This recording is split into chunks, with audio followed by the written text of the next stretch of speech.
Good evening and welcome to the regular meeting of the Petaluma City Council and Petaluma Community Development Successor Agency for Monday, June 3rd, 2024. May we have a roll call for the evening? Yes. Barnacle, absent. Cater Thompson? Here. Healy? Here. Now? Here. Posake? Here. Shribs? Here. McDonald? Here.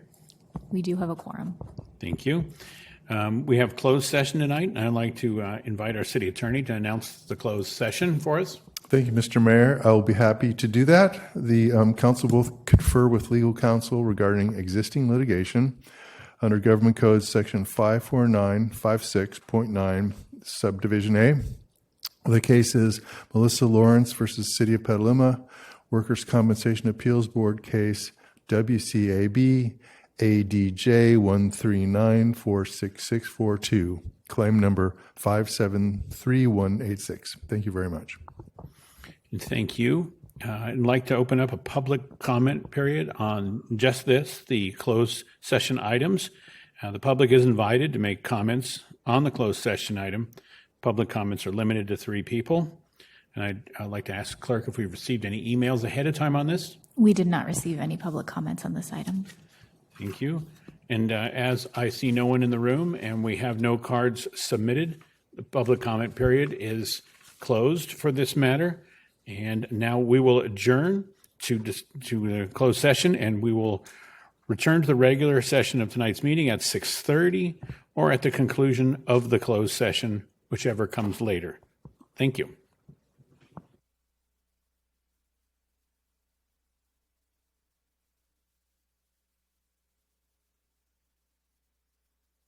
Mr. Mayor, we're back. Oh, that's wonderful. Okay. So with that, good evening and welcome to the regular meeting of the Petaluma City Council and the Petaluma Community Development Successor Agency for Monday, June 3rd, 2024. If you wish to provide a public comment on tonight's agenda, please fill out a speaker card, which are located at the back of the chamber, and bring it to our city clerk. I will now invite Monica Aparicio and Maria Galvez to provide information to those who want to participate in Spanish. Thank you and good evening. Buenas tardes, me llamo Mónica y estoy aquí con mi pareja de interpretación María. Estamos aquí hoy como intérpretes.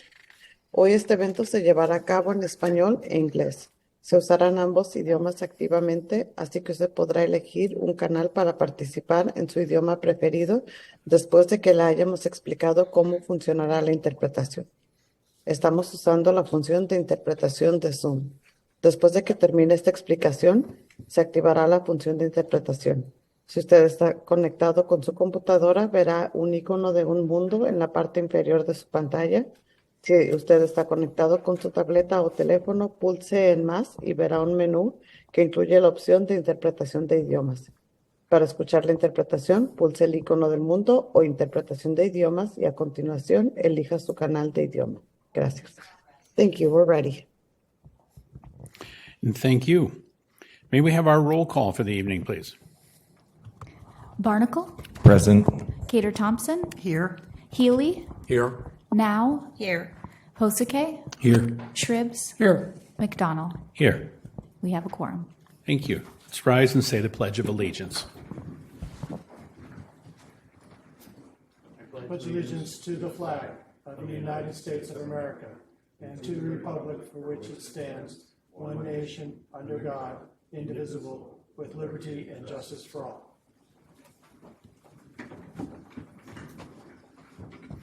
In a moment of silence, please.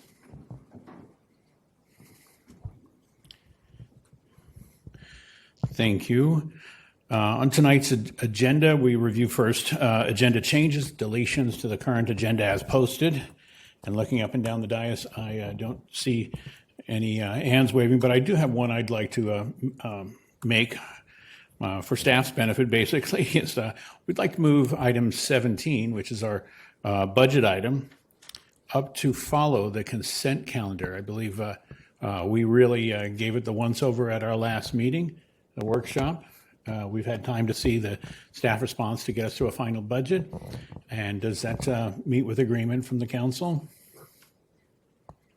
Okay, wonderful. Then let the record show and let the agenda show that we'll be moving the budget item number 17 to follow the consent calendar. And tonight we had a closed session, and I'd like to invite our city attorney to announce the outcome of that closed session. Thank you, Mr. Mayor. There is no action to report tonight, but I'd also like to note for the record that Councilmember Barnacle joined us during the closed session. Thank you. Thank you. Appreciate that. Let's move on to one of the fun things the City Council gets to do. We get to offer proclamations in our community. And tonight, we have a proclamation for Pride Month and LGBTQ community. I'd like to invite Hanan Hunedi to the podium. She is the founder and board president of Petaluma Pride. And I'd like to ask the vice mayor to read the proclamation, so that I may be able to present it to Hanan.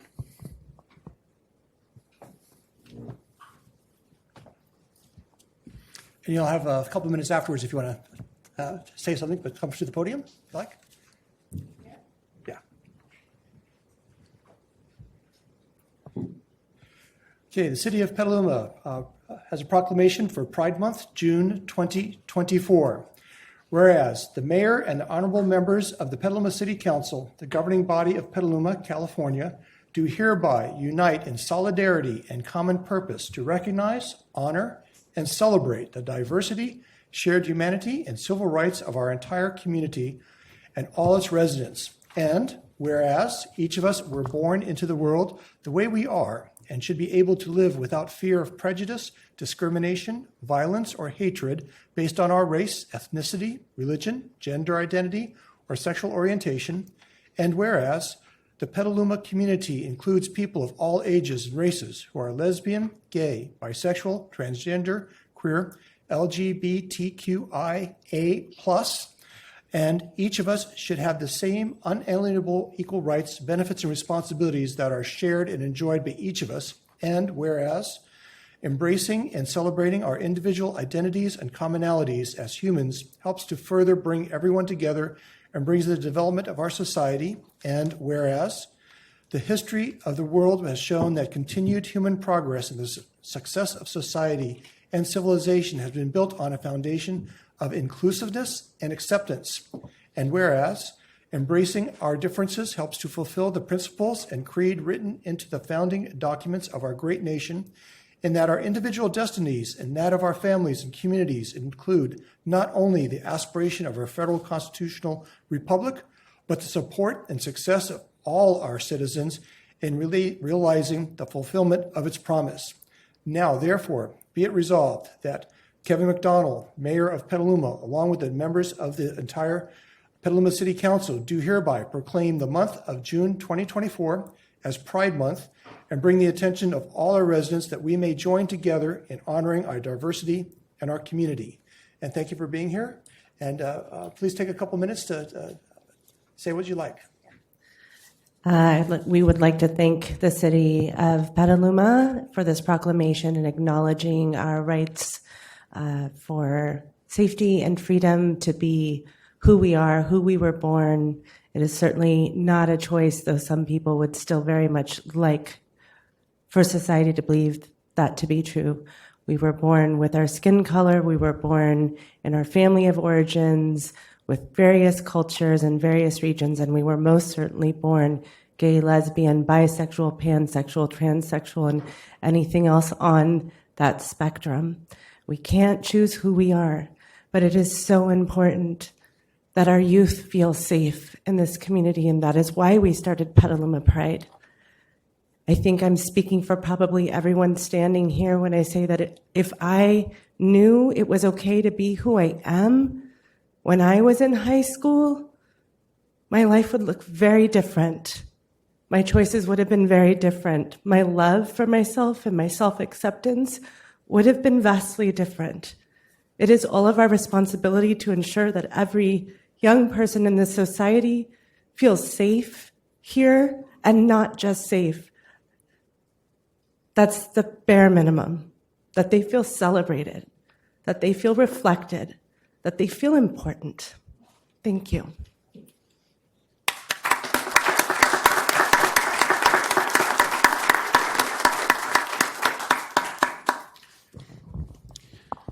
Thank you very much. Appreciate you all being here tonight.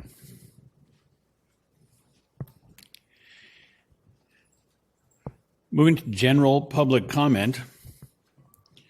During general public comment, the public is invited to make comments on items of public interest that are within the City Council's subject matter jurisdiction and that are not listed on the current agenda. Public comments are limited to up to 3 minutes per person. And depending on the number of persons wishing to address the council, time will be allocated in equal shares, totaling no more than 20 minutes. Let's see, I'd like to ask the city clerk if we received any comments on general comment. We received 3, and they're all posted online. 3 emails, wonderful. And I'd like you to go ahead with the timer and messaging. Absolutely. I'm going to start the 30-second clock.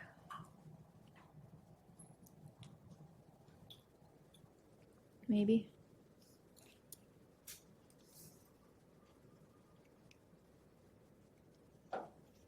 There we go. Okay. Sorry about that. At this time, we'll start a 30-second clock for general public comment. Members of the public attending in person should bring their speaker cards to the clerk's desk if they have not already done so. Speakers are reminded to be respectful in their comments and that this meeting is being translated. Please pause between sentences for translation, and a countdown will appear for the convenience of the speakers and the viewers.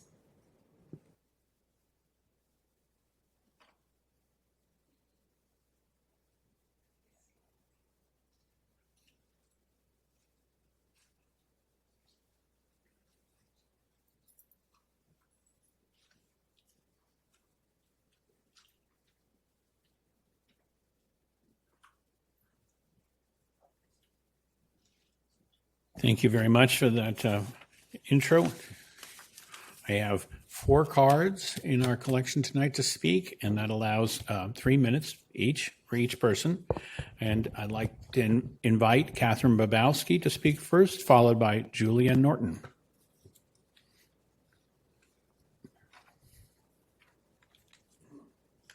Yes, my name is Catherine Babowski. I live at the Littlewoods Villa Mobile Park at 1821 Lakeville Highway Space 31. The on-site manager parked at the Cellar Cruise. I allowed a neighbor of mine to park in my driveway,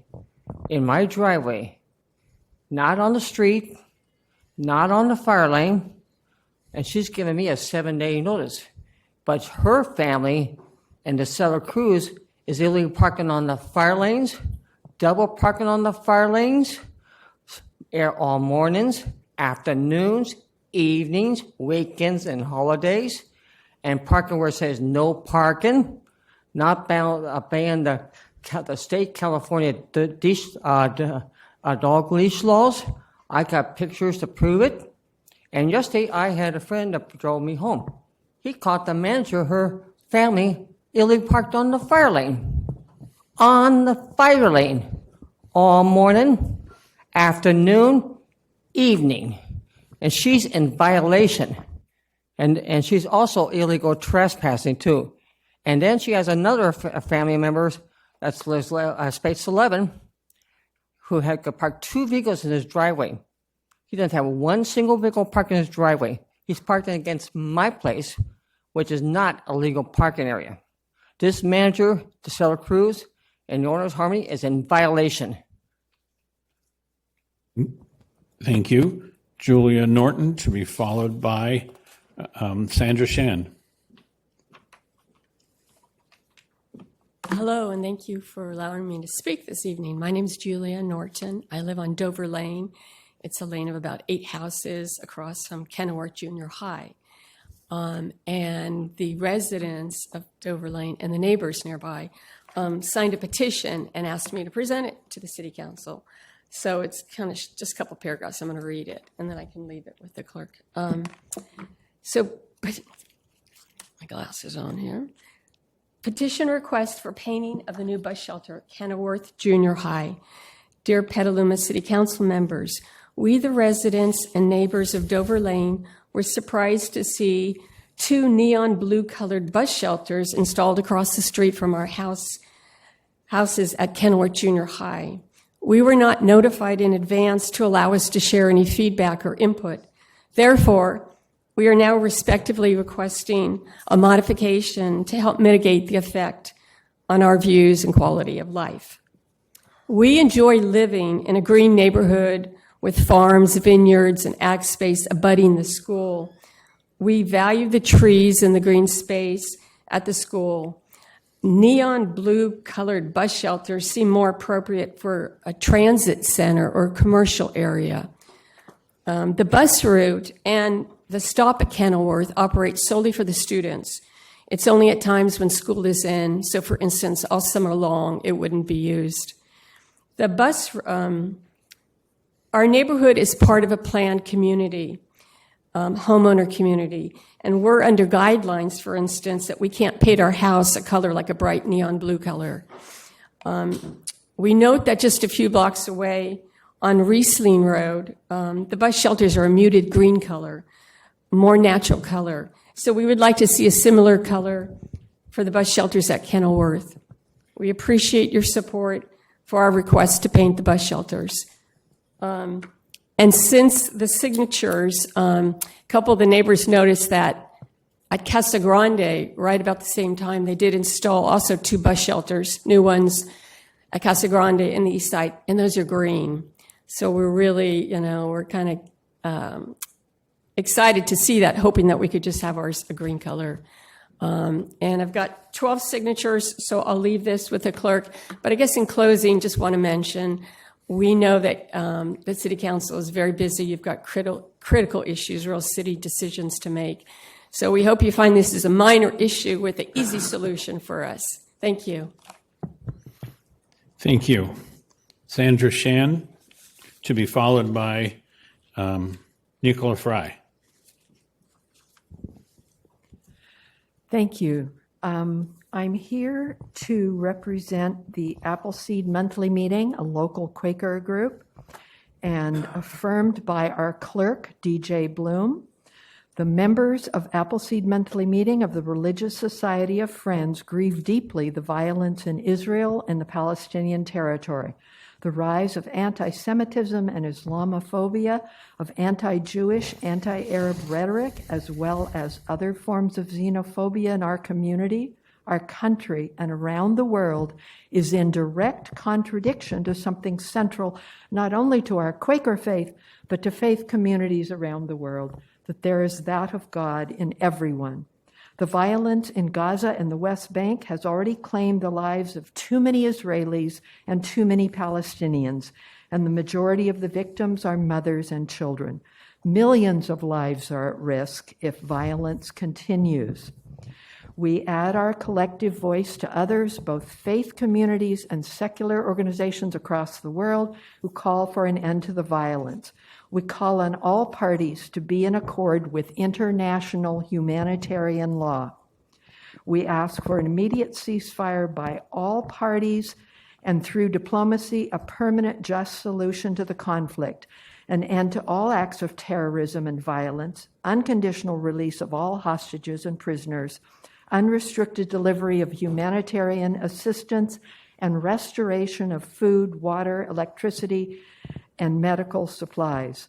We call on our government and our elected officials to do everything in their power to help achieve these ends. And this was sent to all the local, state, and national government officials that we consider we are constituents of. So I've given a full copy to the clerk for you to receive in writing, since I had to abridge a little bit to fit in. I want myself to say to Council Member Posake, we in the peace community have so little time to speak here. We often fail to acknowledge your principled stand for peace and human rights for all people.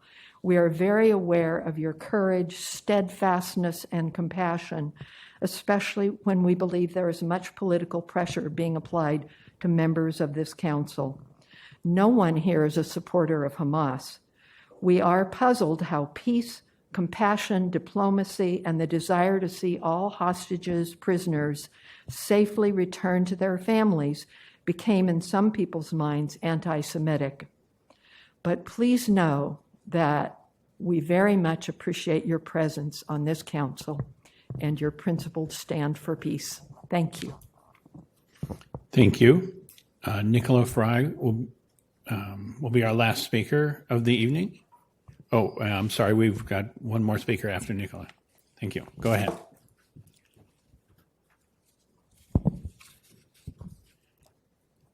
Good evening. My name is Nicola Fry, and I'm the chair of the Senior Advisory Committee. Tonight, I have a couple things I'd like to comment on, and one is personal. My Facebook page is hacked, and I appeared on a variety of different places where I didn't do it. It was because there was a data breach at Kaiser. I thought I changed all my passwords, but obviously I forgot the one on Facebook. So if you see me saying something weird or I appear on somebody's Facebook page that would not necessarily be me, it was because I got hacked. It's the first time in my entire life I've ever been hacked. So what I came to talk about is I hope that each of you had the opportunity to look at the Petaluma Senior Center's June newsletter. Each month, there are many opportunities for seniors to participate in a variety of different and fun activities at the senior.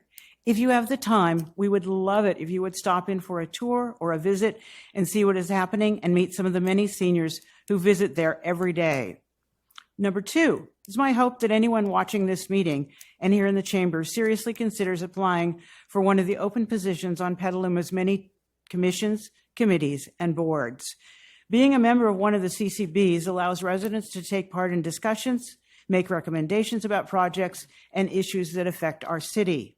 Each resident is afforded this opportunity to actually have their voices heard. As an example, the Senior Advisory Committee represents 1/3 of the population of Petaluma.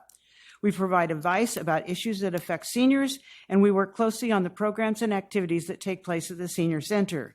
In addition, we are currently proposing and working with the Parks and Recreation Department designing an outdoor exercise facility for Lucchese and hopefully for other Petaluma parks. So don't pass up this important opportunity to actually get involved in what is happening in Petaluma. Thank you for your time. Thank you. And our last speaker will be Michael Sessi.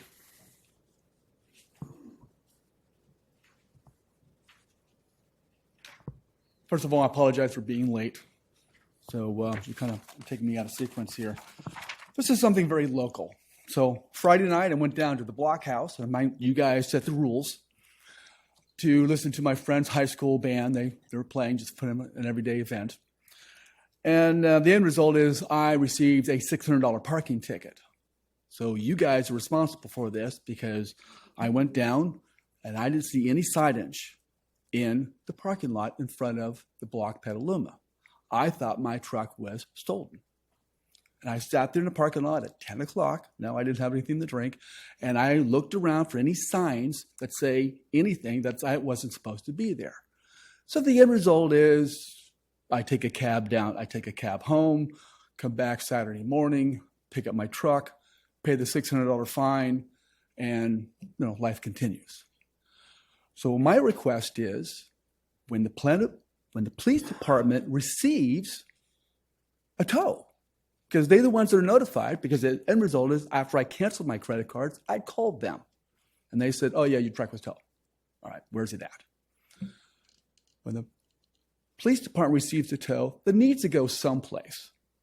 And the end result is while the police are going around just doing their normal checks, I'm not asking anything special, is they look at the signage of where it was. And they just check in a box. Yes, no. Is there enough signs to say $600? I asked the guy, how many tows you do today? He goes, we did 10. That's $6,000?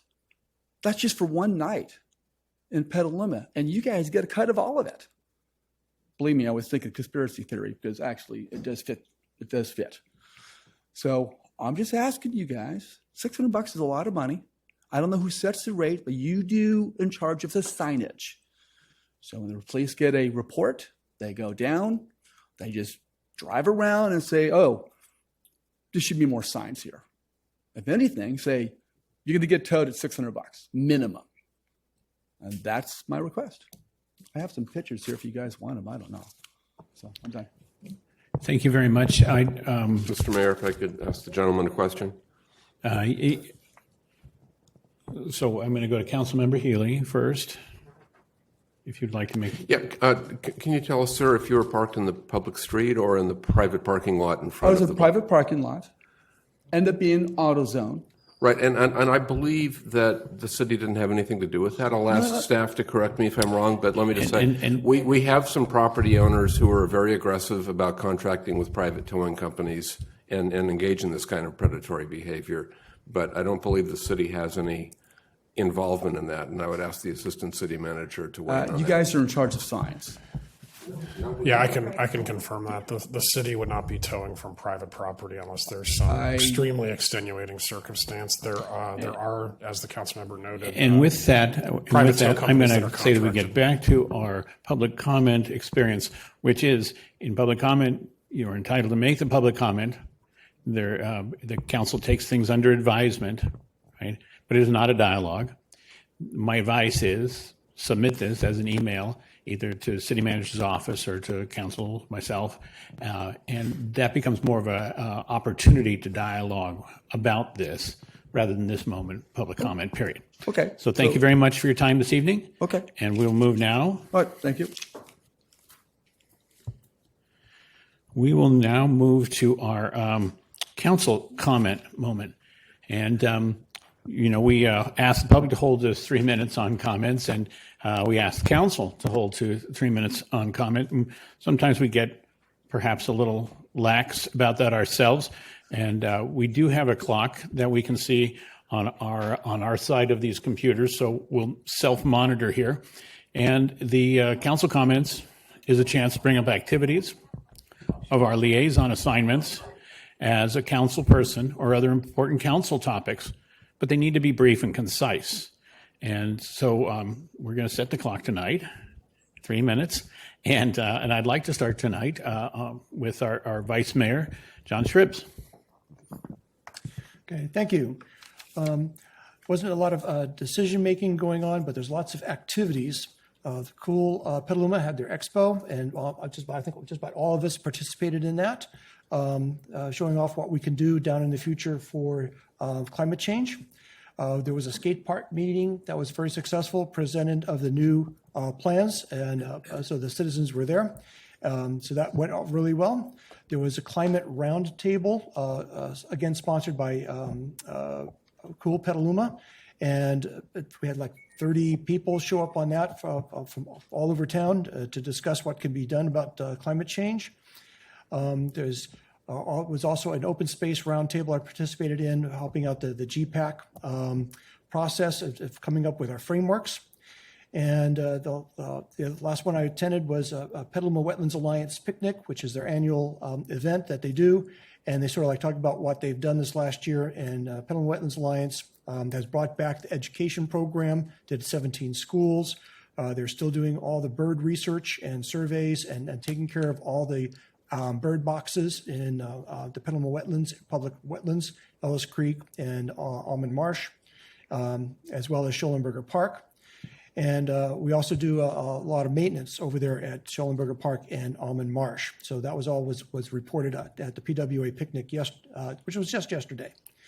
So and with that, also just coming back on the predatory towing, I have been contacted by several folks. I have talked to a couple of folks here in the staff and also the police department, and I've made my own complaints about that, and I will be following up more on that. I'm going to be hammering on that this year myself. It's not right what they're doing, and we need to find a resolution about it all. So I will be working on that. All right, thank you. Thank you. Councilmember Cater Thompson. I don't really have a lot to say, except with the Planning Commission, we are going over all the frameworks. Last week, we went over, I believe, utilities, transportation, and land use. And then there was a meeting that I attended on the natural resources. And it wasn't a formal meeting, but it was a meeting that community members were invited to. And it was not productive because it was more of a session of slamming the city during, a whole 2 hours, which doesn't make any sense at all. We're trying to actually understand natural resources. What do you want? What's your input? And it just went into even the M group. And I just want to talk about the M Group. The M Group is contracted with the city of Petaluma. I was at a funeral this last Saturday, and the woman sitting in back of me happened to work in Petaluma in the 1990s, and she was a contract planner. So contract planning is not new to Petaluma. And the whole slamming of the M Group is almost like petulant children, not getting their own way and wanting to make sure that they damage somebody. And this is getting to the point of actually damaging people personally. And I really hope that people that continue to do that really reflect inside. And instead of just constant slam, we want you to be part of the process. Because we had a whole 2-hour meeting that was useless. And I sat through the whole meeting just because I wanted to see what was happening. And this is how government, the downfall of government is, when people don't trust what's going on. And so I think that's all I really want to say. Thank you very much. Councilmember Barnacle. I'm going to not make any comments. Thank you. So you're ceding your 3 minutes to me. I appreciate it. No. I should come down the other end to Councilmember Posake. Thank you, Mr. Mayor. I can't see my timer. Should I be able to see it? Apologies. I can have our AV No problem. if they can No add problem. the. I'm not going to take 3 minutes. The Homeless Coalition, of which I'm a member, is working to rank programs in terms of getting renewals of HUD. That's Federal Housing and Urban Development money. And so that's what we're working on right now. In addition to that, we're going to get the preliminary results of the PIT count, which is a point-in-time count of homelessness in the county and our city. Not all the data, but at least the preliminary numbers within the next 2 weeks, if anyone's waiting on that. Let me also, I had a good time marching in the Pride Parade up in Santa Rosa on Saturday, and I have to mention that I'm in complete agreement with the Quaker resolution that was read, and that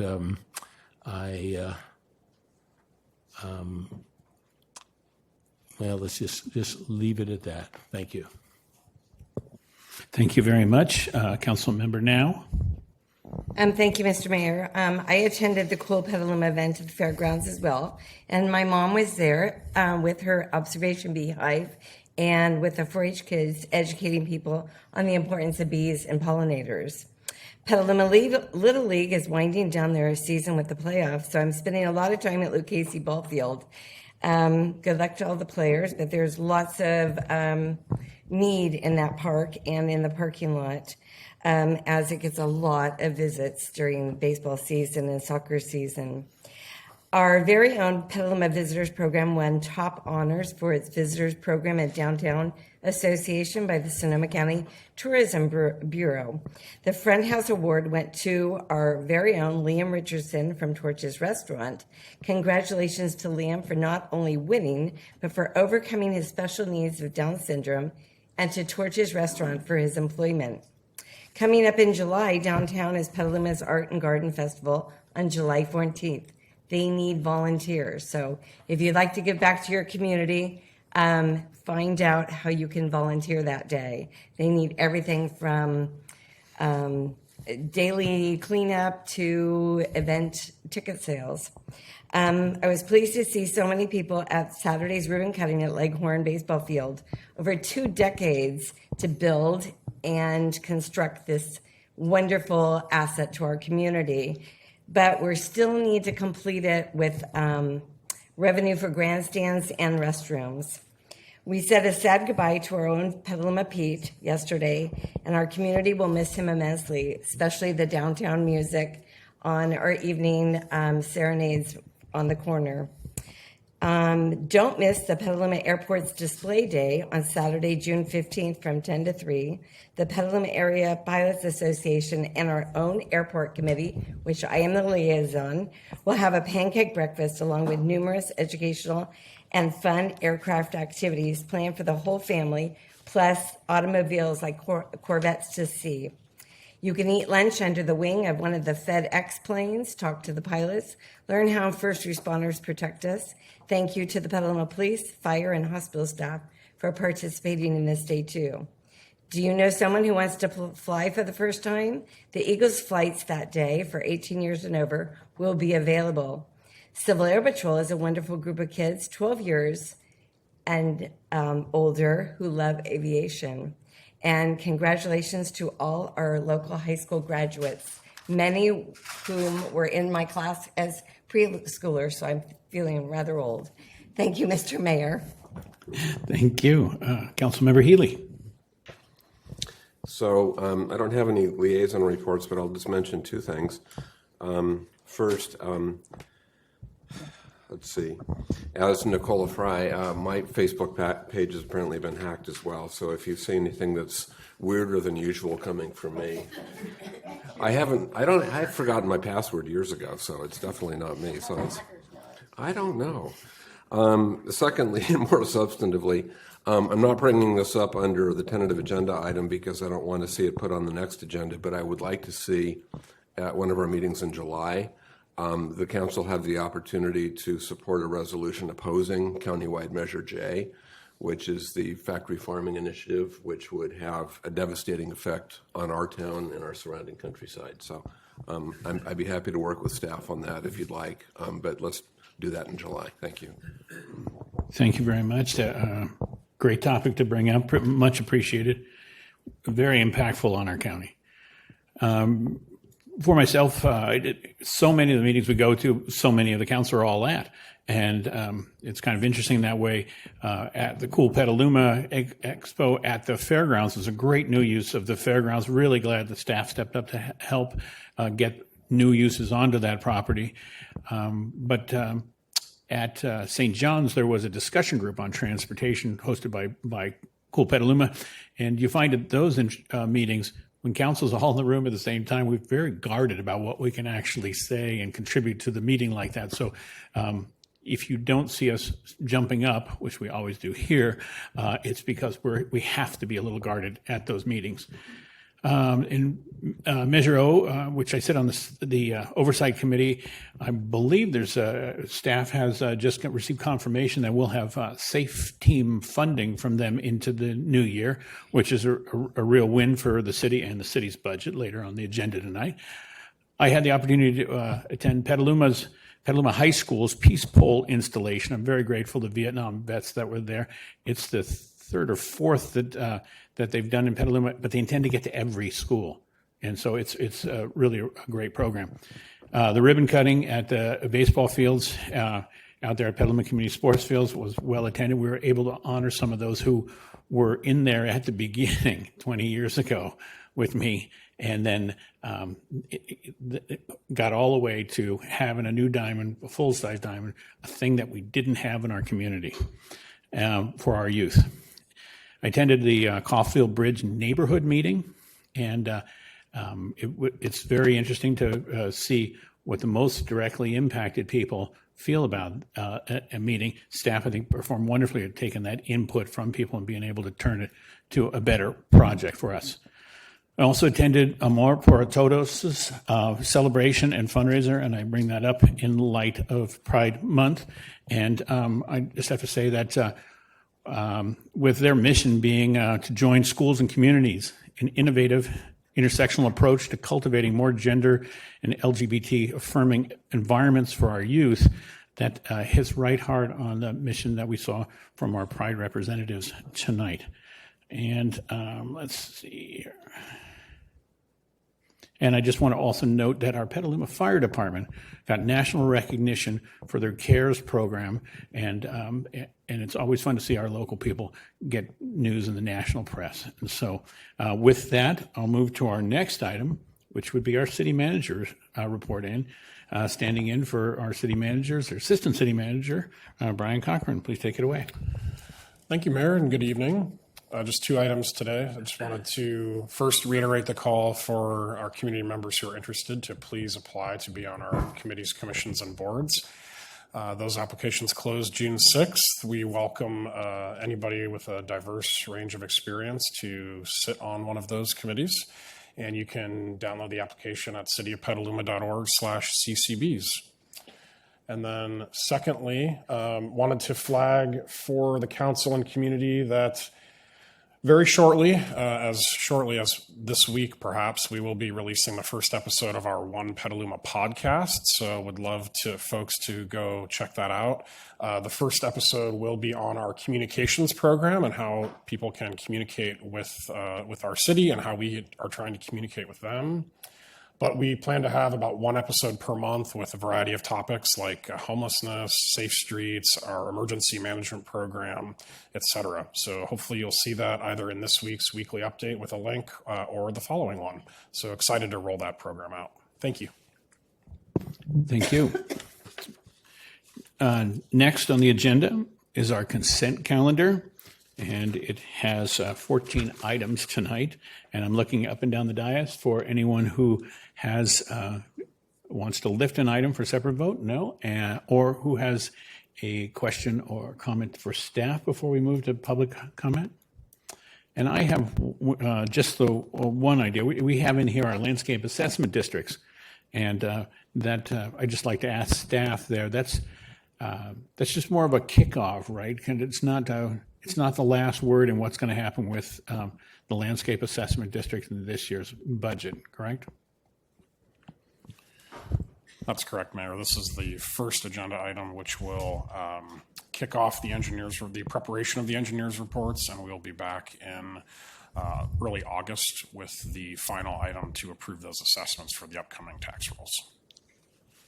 Which, from public feedback, sounds like we need to up the level of landscaping or maintenance on some of the areas. So I'm excited to have this item on this grouping tonight. And I'd like to open the public comment period on this item. And may I ask the clerk, have we had emails? We did receive 2 comments on item number 10. And members of the public attending in person should bring their speaker cards to the clerk's desk if they have not already done so. Speakers are reminded to be respectful in their comments and that this meeting is being translated. Please pause between sentences for translation. And the timer behind the dais will be reset for each speaker.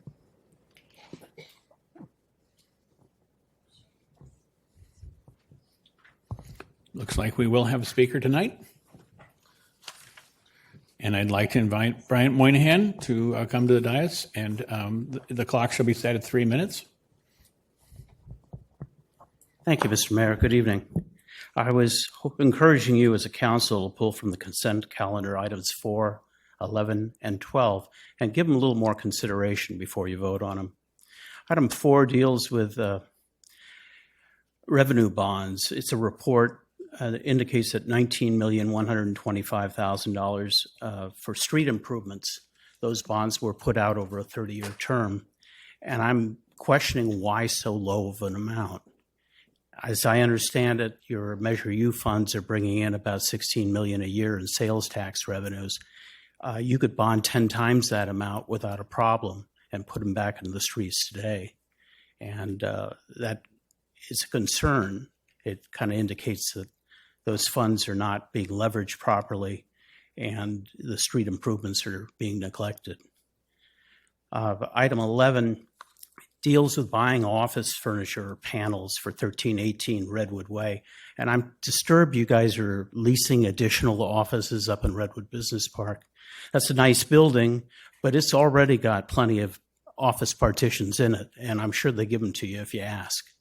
They're like, pennies on the dollar to buy used, and some people pay to get rid of them, actually. So I don't know why you'd be spending city funds on something like that. And I question, CIP administration is mainly deed administration, and you contract out for a lot of things. Traditionally, staff's always been able to work from their desks to do those type of projects. leasing vacant office space in this current market. It's just unnecessary. A lot of us are now working remotely, more so than ever. Item 12, it's increasing the city's minimum wage. And I'd just like you to have a discussion at the dais and discuss about the impact that'll have on local businesses. It just seems to be heavy to me. I had a couple of other thoughts. There was an ad in the Argus that was dealing with hiring a new position. It's apparently an attorney is preferred to ensure compliance with local and state laws by applying a monetary penalty for ongoing violations.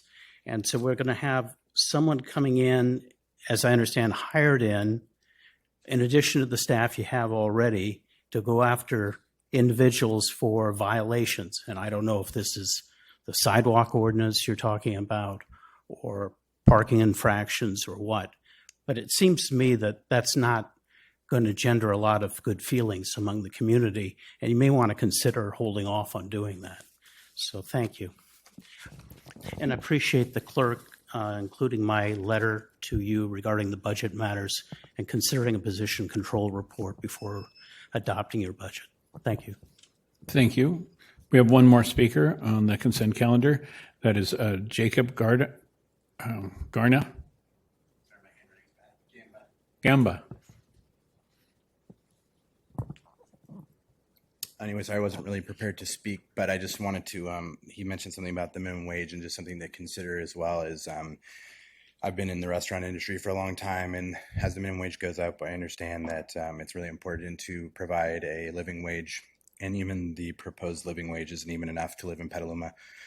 Coming from a different standpoint, though, as tipped employees, being a server myself for years and then also a business owner now, I still have the same stance on it, even when I was serving tables as well, is that I don't think that if you're making tips like that, you should be making that much money. Minimum wage, I understand someone that doesn't make tips, someone that works at a gas station or somewhere else. I don't feel that tipped employees should make $21, $24 an hour. And as a small business owner, I can't help contribute to medical as much as I would like to. I wish I could pay everybody $30 an hour, $40 an hour, but unfortunately that's just not possible. California just upped the sick pay from 3 to 5 days, and that's all out of pocket. So I just really asking for y'all to consider before upping the wages that much. Maybe there can be like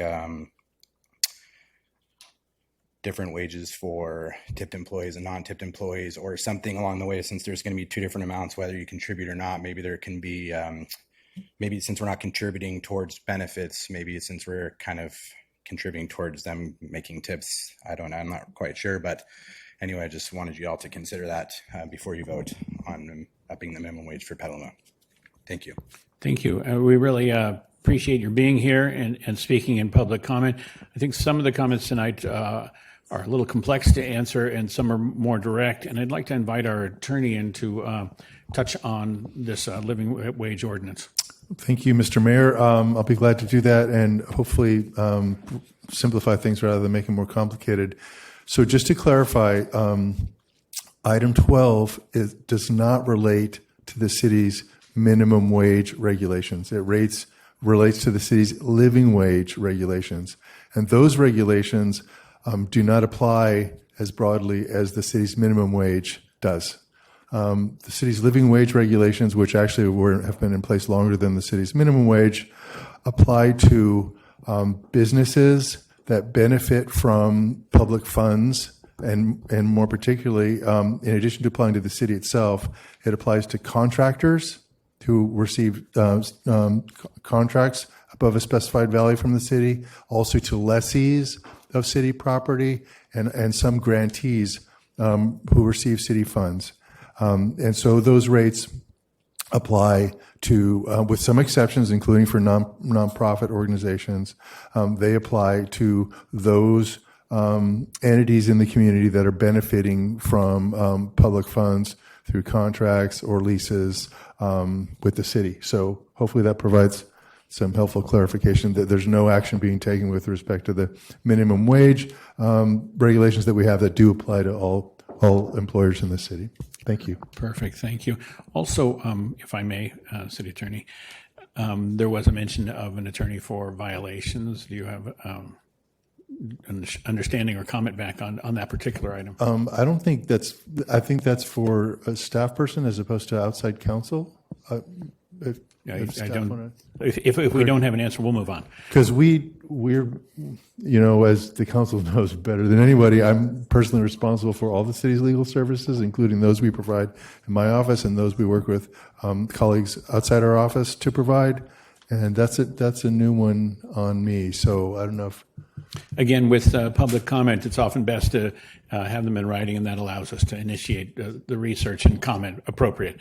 So that closes public comment on our consent calendar for the night. I'd like to bring it back to council for a motion. Councilmember Healy, a motion, and Councilmember Posake, a second. Thank you very much. Well, let me speak, please. And any comments? I was actually going to make a comment and a question before making a motion. Excuse me. On item 4, the Public Financing Corporation, I believe the city is planning on having a second bond issuance within the next 2 years, so that may partially answer Mr. Moynihan's question based on Measure U. But on Measure 11, I'd be curious to get staff's response on whether purchasing used dividers was looked at as opposed to just going out and buying new stuff.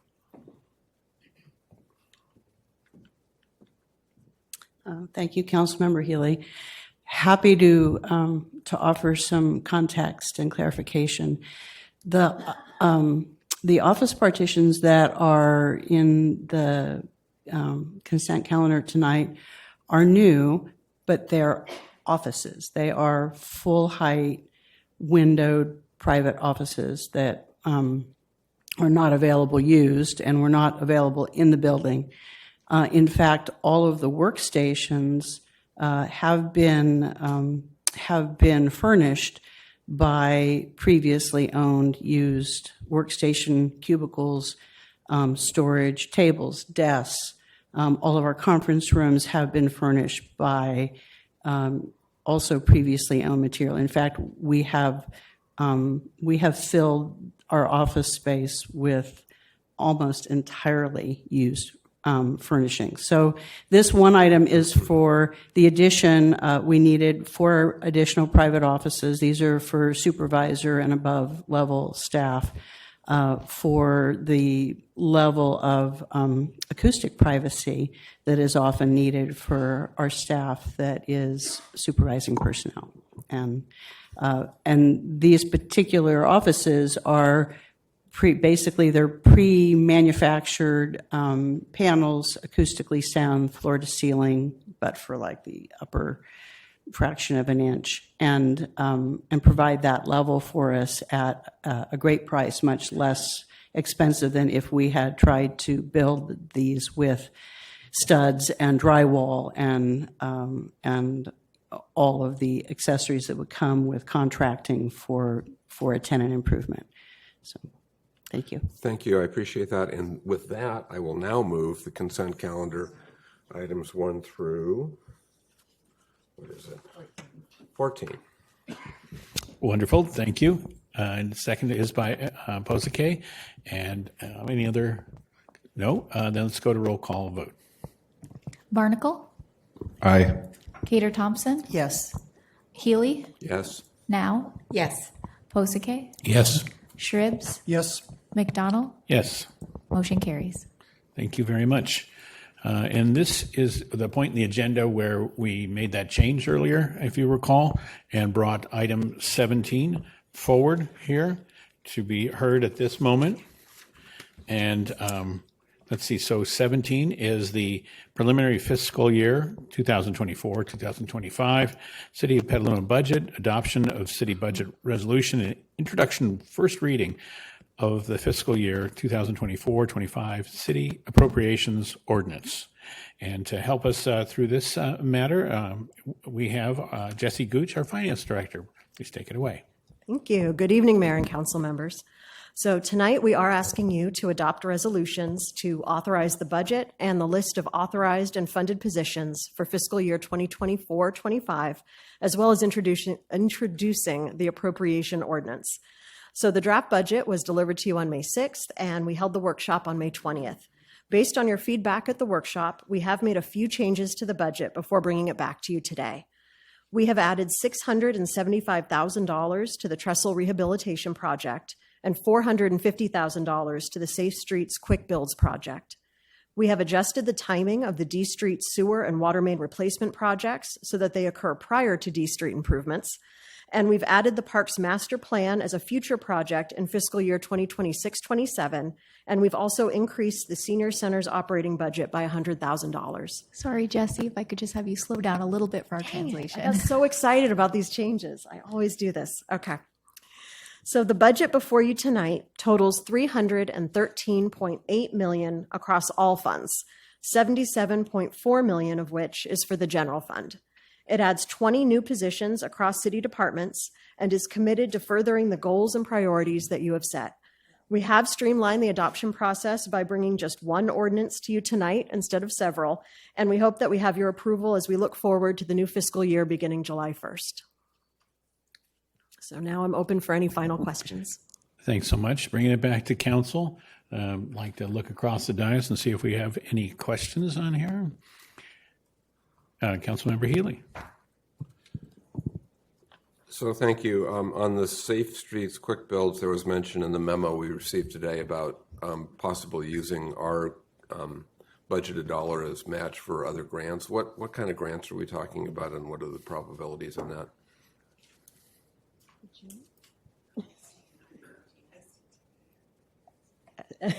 I'm hearing SCTA grants. Come on down, Jeff. I need the experts on this one. So we're applying for the Safe Streets for All. It's a federal grant, so it's a larger grant. So we've applied for around $2 million with quick build improvements citywide. So that would be a match, it's a 20% match towards that grant that this would apply to. Okay, thank you. And I have a follow-up on that, if I could. So in the budget, since it's not a secured grant, following on the probability question, do we list that in the budget as undetermined? It's already in. It's in the undetermined category, okay. And then appreciate all you've done on adding funding to the trestle. And then on the D Street, what year is the construction of the facilities listed for? So I believe we moved the sewer and water main replacements to begin in fiscal 25 so that those are happening before we then do the street improvements in future years. So this year's the design so we can do the construction next year. Correct. Got it. Okay. And any other questions from council? All right, then let's go to Chance. Any? Yes, I think Councilmember Now is considering a question. Thank you. Since I have the opportunity, I have a little heartburn on 3 unfunded parks CIP projects. And those are completing the Kenilworth Park. We have, there's a whole lapse of a year before we have money to complete the park. And we've done a year of community input in designing and asking for things for this park. And now we're going to go a whole year without funding or doing anything. I think it doesn't reflect well with the community, especially that neighborhood who's been looking so forward to that park being renovated since they had so much input. Also, the swim center, the restroom, dressing rooms, bringing those up to standards. There's nothing in the budget at all this year, and they are 20 years late in getting redone. And that's for privacy. I mean, that's not just cleanliness or update. that's just plain privacy because the community has been asking for that for a decade or more. And the new baseball fields, we went out there and we were very proud of the ribbon cutting, but I kept hearing, when is the bleachers going to get put in? When are the restrooms going to be put in? If you're sitting there watching a 2-hour game, you want restrooms. As a grandmother of baseball players, you need it. And so those are the holes that I see in the park budget. And it gives me a lot of heartburn because how can I justify some of the other money that we're giving to other projects and other CIP, which don't have an impact daily for people, it's long term. So those are just my questions on the budget right now that I would like to see something in these 3 areas. And senior parks, we can't even get started. So that's my 4th one. Thanks. Would you like to come up? Okay. Ready to put you on the spot. Okay, that's why we're here. Good evening, Council. Acting City Manager, Community, Drew Halter, Director of Parks and Recreation. Appreciate the questions, the advocacy for parks. I would want to, I think, start by saying we understand. We've got a lot of catching up to do as a city, and I'm really excited and thrilled to be presenting this budget with some key investments. Overall, there's really about nearly $7 million of capital investments tonight as an influx for the capital parks projects related. So I think for me, it's really important to talk about the timing, and the investments in the pool replastering project is critical, and that's moved from a design to construction. So it's critical to see those dollars being spent this year. Kenilworth, we're excited to be bringing almost a 30% concept plan to the council in August. That's been a really exciting project for the community, and there's a lot of pent-up demand to see that park get revitalized. But again, I think there has to be some conversations around the concept design and getting some feedback on that. And so we're going to be spending this year moving that project forward, but not into construction. So it's important to use those dollars into projects that we could deliver. And then the skate park is another one that we've seen gather up momentum, and we're excited to take from concept, from design into construction. Also, the park access improvement projects, there was some more influx to really renovate and improve some of the pathways. So yes, there are more. We know those projects are coming, but with the swim center in particular, we're using this time now after the pool replastering to also kickstart that feasibility study so we can start to understand the scopes of some options for projects that we could be starting to design. We're just not there yet. Thank you. Well, I appreciate that, and I wouldn't be a good liaison if I didn't also mention they really want to see a park master plan for the city, and I think that's really long overdue.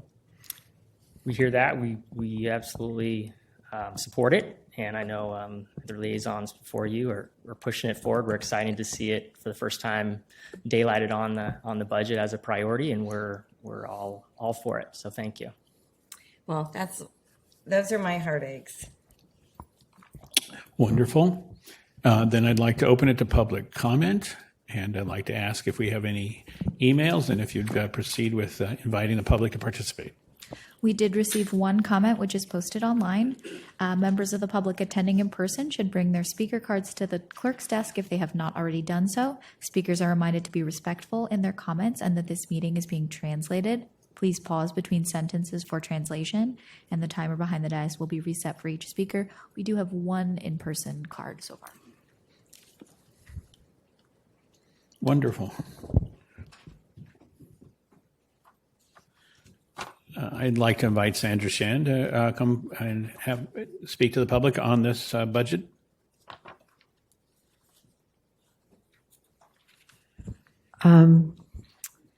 Try again. The lands measure J would open to developments are higher elevation than Petaluma, making us downstream.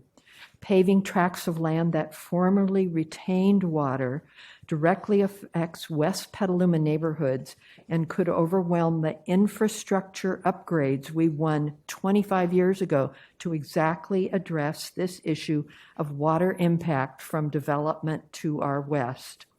Councilmember Healy, you may remember that at 1 o'clock in the morning, we managed to get an infrastructure upgrade.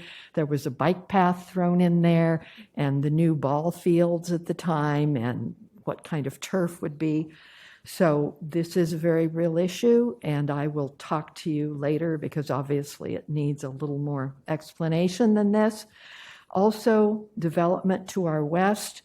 Petalumans would have to pay for improving and maintaining our streets, increased road use of new county residents driving east through Petaluma to reach Petaluma schools and to reach jobs south on 101. Developers would reap all the benefits while Petaluma residents would have to pay for infrastructure necessities. Anyway, I will contact you and try to make this clearer because I keep trying to condense things that don't make sense when they're condensed. So thank you for your time. Thank you. Back. That closes public comment for the evening on this item. Bring it back to council for any commentary on our budget.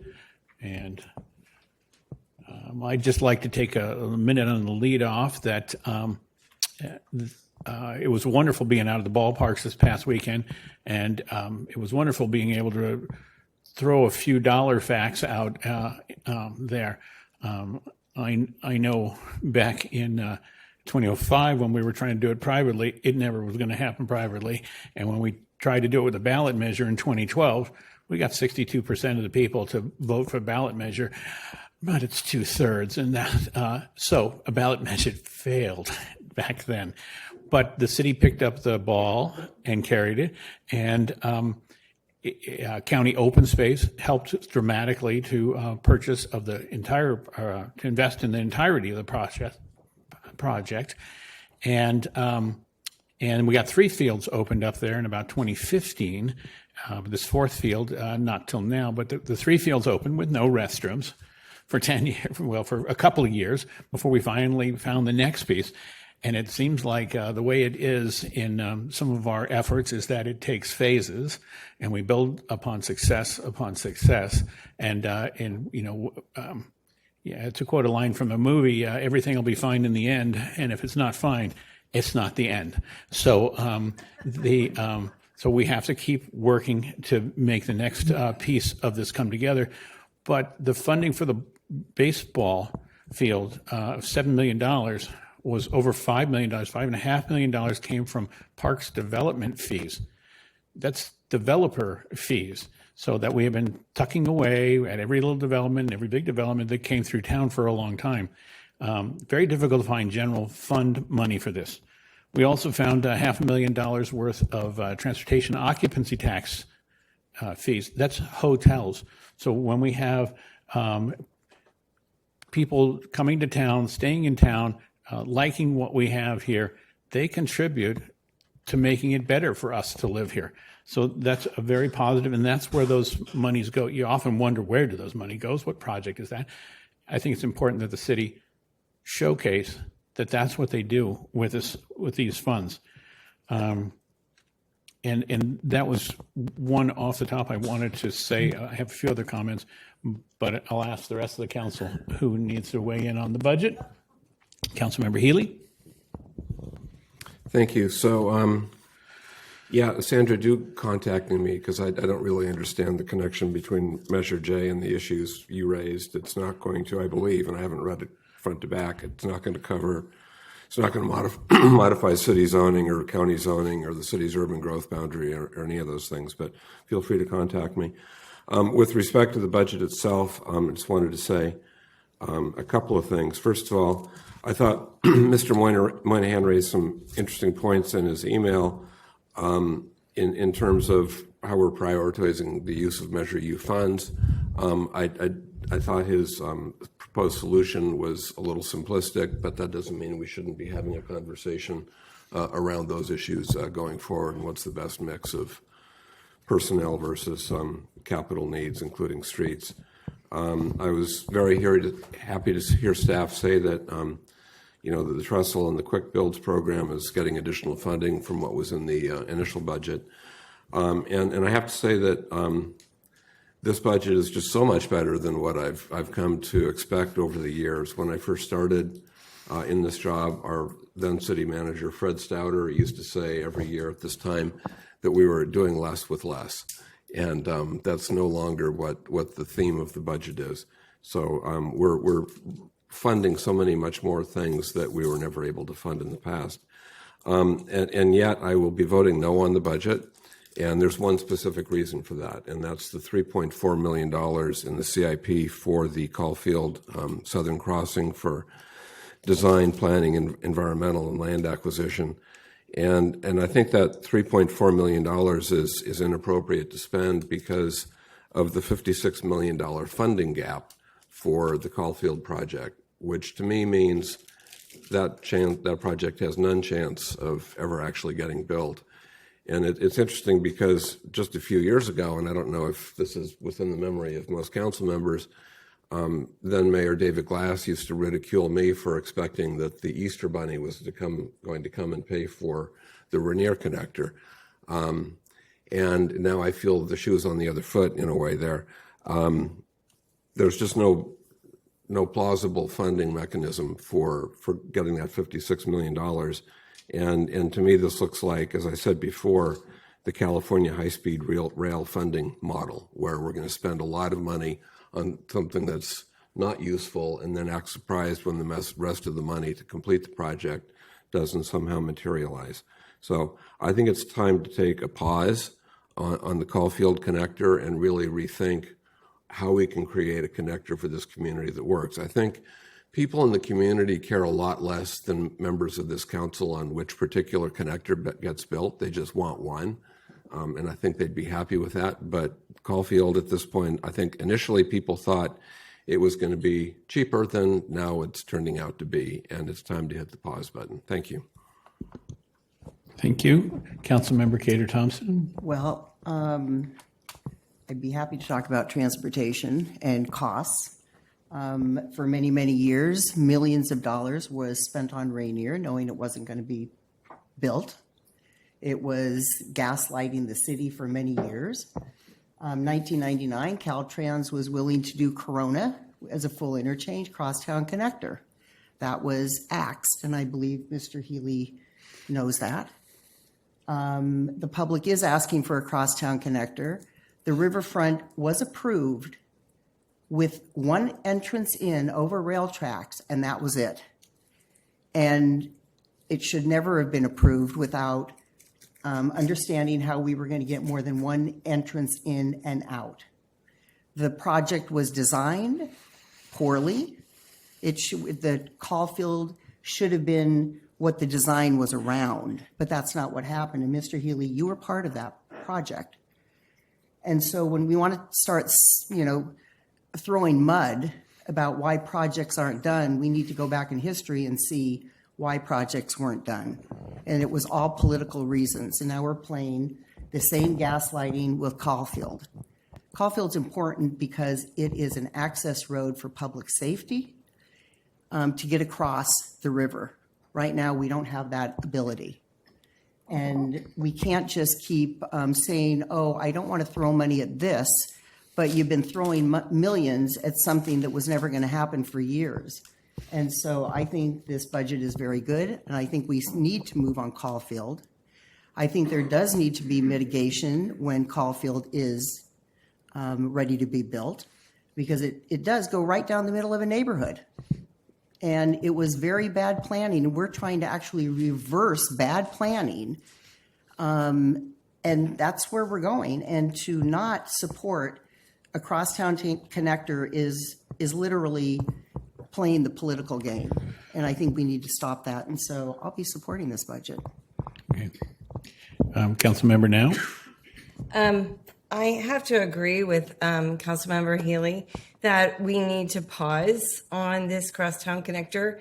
The other parts of that river housing development has not been completed, And that neighborhood is not completely aware that what we're doing. And so I think we need to do more community outreach. And the other side of the river, the new development hasn't been finished. And I really would like to not pause on the 3 unfunded projects that are on hold through next year for the parks, and think about our senior funding for our senior parks and that park master plan. We need to spend that time and money on those priorities, because we might not see a crosstown connector for decades, but we need those parks and those assets like yesterday. So I won't be supporting the budget as well. I think I need to jump in here for a second. And I think all of us are very concerned on the Caulfield project and how unfunded, what the unfunded balance is here. Do we have a workshop on our future agenda? Are we going to revisit this soon?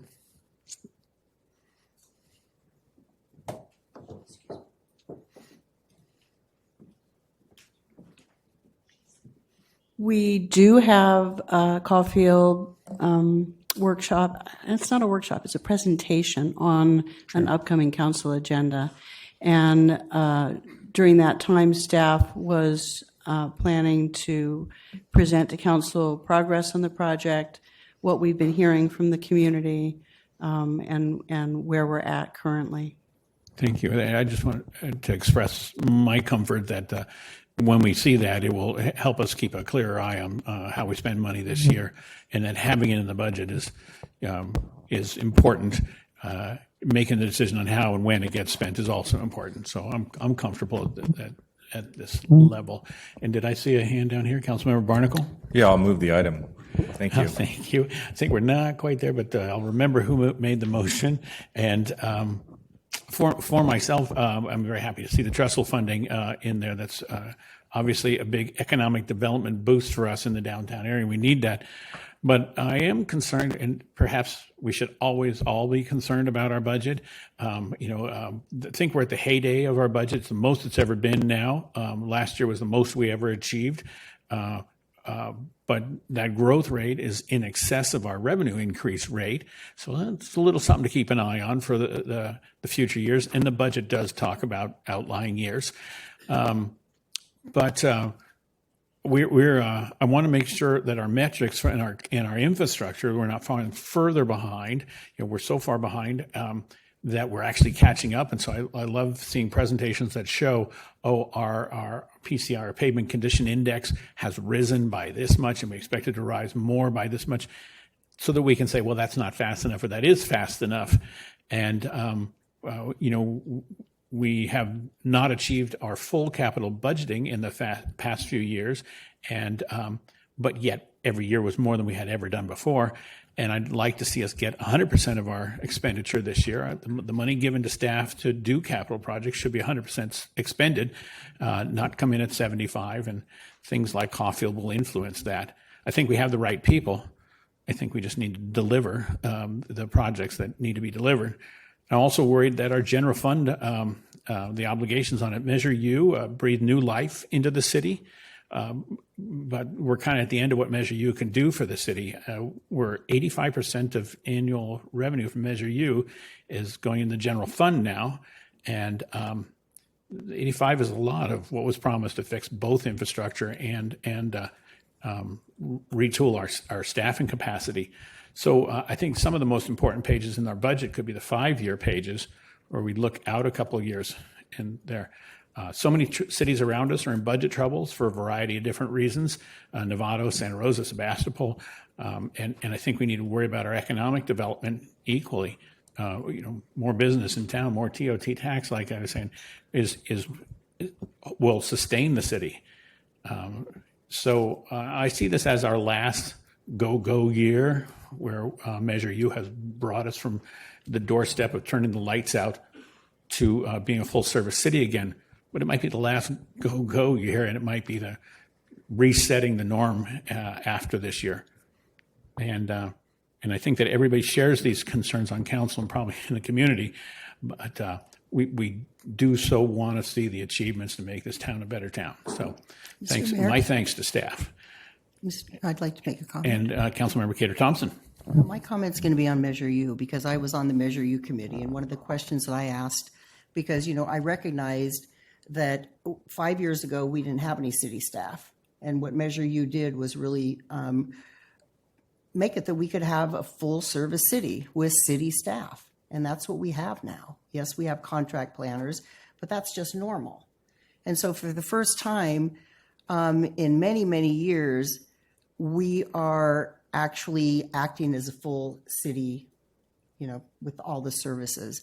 When I was on the Measure U committee, I did ask the question, when, there was a depletion in how much, as far as shoring up the city versus how much we're going to have to expend on roads, because that's kind of what the public was sold on. We were going to do all of these roads. But if you read the measure, that's part of it.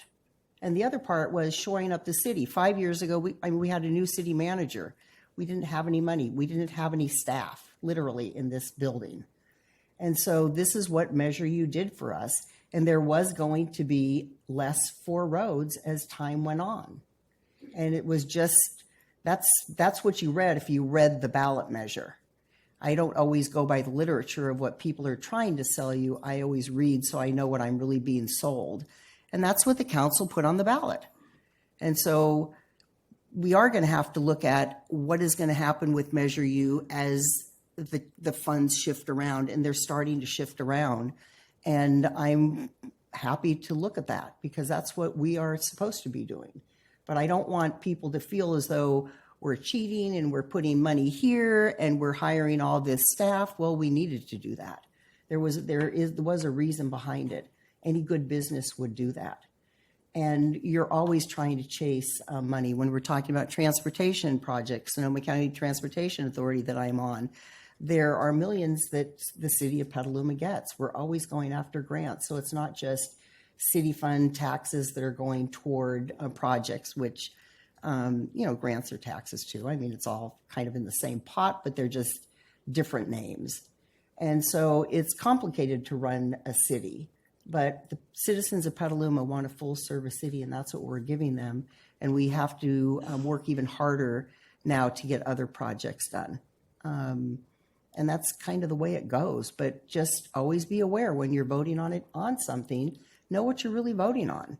Don't just vote on the literature that comes into your mail that says this.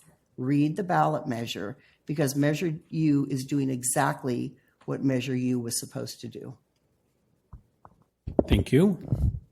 Councilmember Healy? Yeah, just very briefly, I'm not going to respond to Ms. Cater Thompson's comments on crosstown connectors and the Riverfront project, because we could go back and forth all night on that, I'm sure.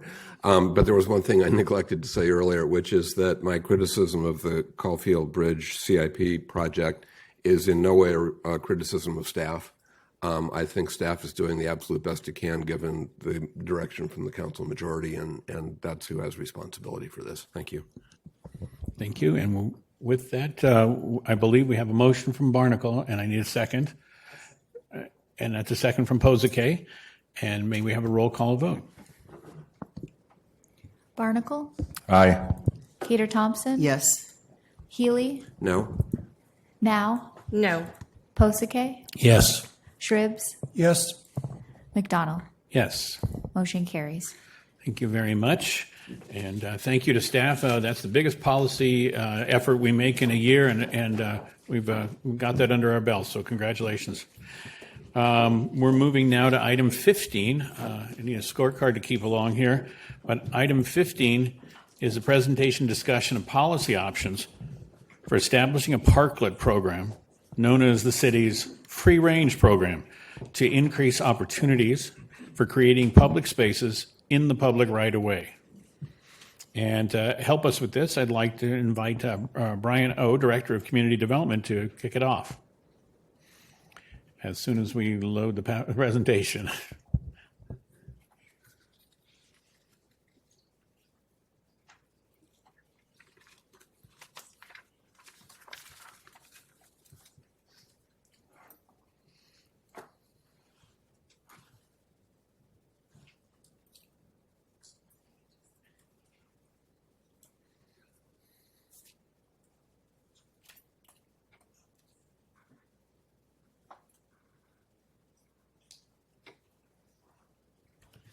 Thank you, Mayor, Council, Community. My name is Brian O, Director of Community Development, joined here this evening by our Director of Economic Development and Open Government, Ingrid Alverde, as well as Nancy Sands of said department.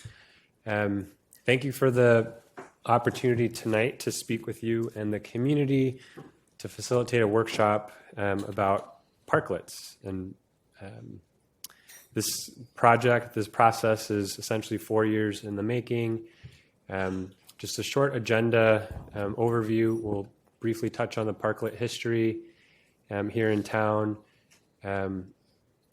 share some of the experiences staff and the community has experienced over the past 4 years as part of the what we called the free range program, and then walk through some options that are outlined in the staff report. Then, Mayor, I'll turn it back to you for questions from council, then turn to public comment, and then open it up for discussion. I don't believe a single one of these are an example of one in town, but parklets predate what we have largely known as an effort to support local businesses during shelter in place. It's a world-known model of repurposing public right-of-way into places for people to gather. And stateside, many of our larger cities, City of Los Angeles, San Francisco, New York, were early adopters. And there have been a number of jurisdictions that have followed this model and have wildly successful programs, many here in the Bay Area, which we drew much of our inspiration and research from. So a little bit about the free range history here in Petaluma. Aside from the very creative name, it was largely a temporary program to save jobs and businesses. So we are essentially a little over 4 years removed. This is a good reminder that the graduating class this year from Petaluma High and CASA are what's known as the COVID class. Started during the pandemic, graduating this year. And this program has essentially tracked that trajectory. And so at its height, the city was able to quickly support up to 58 local businesses.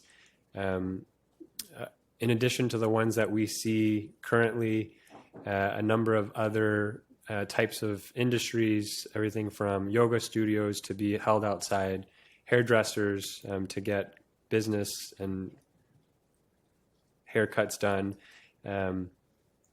with the safety of being outdoors. So in total, 22 parklets or free range projects that were in the public right of way. And so this means essentially where parking spaces and our sidewalks exist, 36 in the private right of way. And so many of them have occurred. So when you think about Tortilla Real, that was done as an example. It's a private outdoor space that was extended into private parking, which no longer exists today.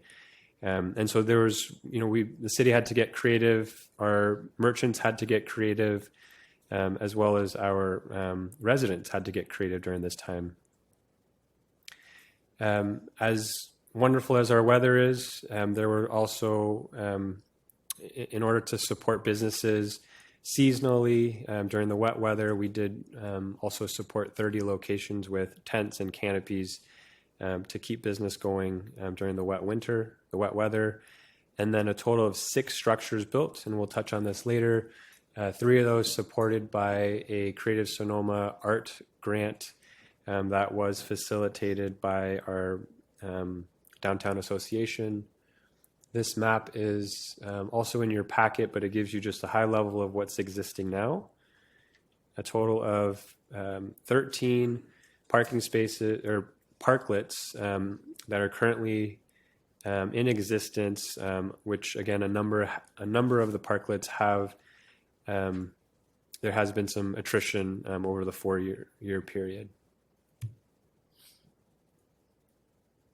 Here is an example of 8 of those 13 that are still in place. And as you can see, they run the gamut of, in terms of design, in terms of length, in terms of use. And so what we're looking for this evening, and we'll talk a little bit about the public survey that we had open earlier this year, is to get some direction from council to formalize the program. I think the resounding response that we heard back from the community and through the ongoing conversations is the program in concept. There's support for, but asking for the city to take a little bit more of a measured approach when it comes to design and some of the other policy items that are before you this evening. It's a good point to always start with why we're doing this, some of the goal setting here. And so we've identified 6 goals on why what should go into the Parklet program. Parklets are a place for community to gather. So, just even if it's a moment in time while you're downtown going from merchant to merchant, looking for those opportunities to gather in the public realm. Parklets are a way for economic development. So how do we create places that are interesting, places that attract visitors, attract our residents to spend more time and spend more of their capital downtown. Active transportation, by creating places that are more interesting, perhaps pairing them with the appropriate bike racks as another way to encourage active transportation, both biking and people walking. And then also family-friendly spaces. We've talked a lot about, being age-friendly. And so another opportunity here for a city program to help provide some of those spaces into the downtown we all know and love. Parklets have an opportunity to increase foot traffic. So as you're bringing more interesting places for gathering and economic activity right in front of a potential sponsoring parklet applicant, you're naturally bringing foot traffic up to the merchants. And then ultimately to beautify public spaces, we want it to be attractive, and so that's where the design component comes in this evening. We have 6, so location and density is combined into one, but 2 different slides. But in your staff report, there are 6 policy options that we'd like to walk council through.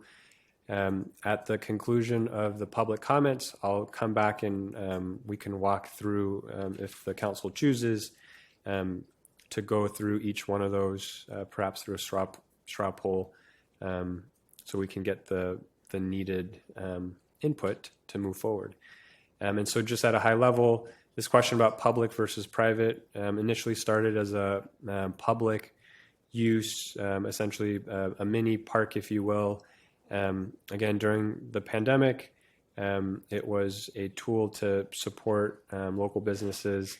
And so this question, again, is coming back up about public versus private use, location and density. So where should they be located? How many should the city be accommodating? What should they look like? How quickly and what type of review should the city have? How much should we be charging? And then also, what do we do with the existing 13 parklets that are currently in place? So there's been sort of a longer tail as it relates to the outreach. And so starting back in 2022, staff went to 3 committees and commissions: HCPC, the Historic Cultural Preservation Committee, a number of the existing current parklets, I believe 11 of the 14 are within the historic district, and so we got some good feedback from the committee, the PED Bicycle Advisory Committee, as well as the Planning Commission, which is summarized in your staff packet. We also did a survey through our community bulletin, walked door to door downtown, as well as sent mailing notices to the property owners. So in total, over 1,000 responses. Attachment 1 gives you each of those questions, as well as all the open-ended questions and answers in the packet. Roughly 40 business owners, a little over 100 commercial property owners, and then an overwhelming response from our residents.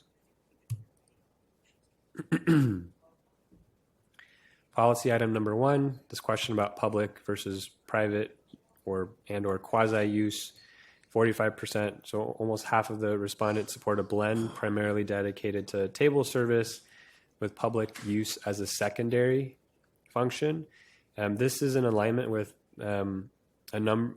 almost all of the jurisdictions that we reached out to that are actively promoting a parklet program. And so there's much value in a public-private partnership. And so you have a sponsoring parklet applicant, be it a restaurant or a local merchant who essentially partners up with the city, is responsible to operate, maintain the space, but also provides that space to be used for our community. And so the staff recommendations here are highlighted in the lighter green.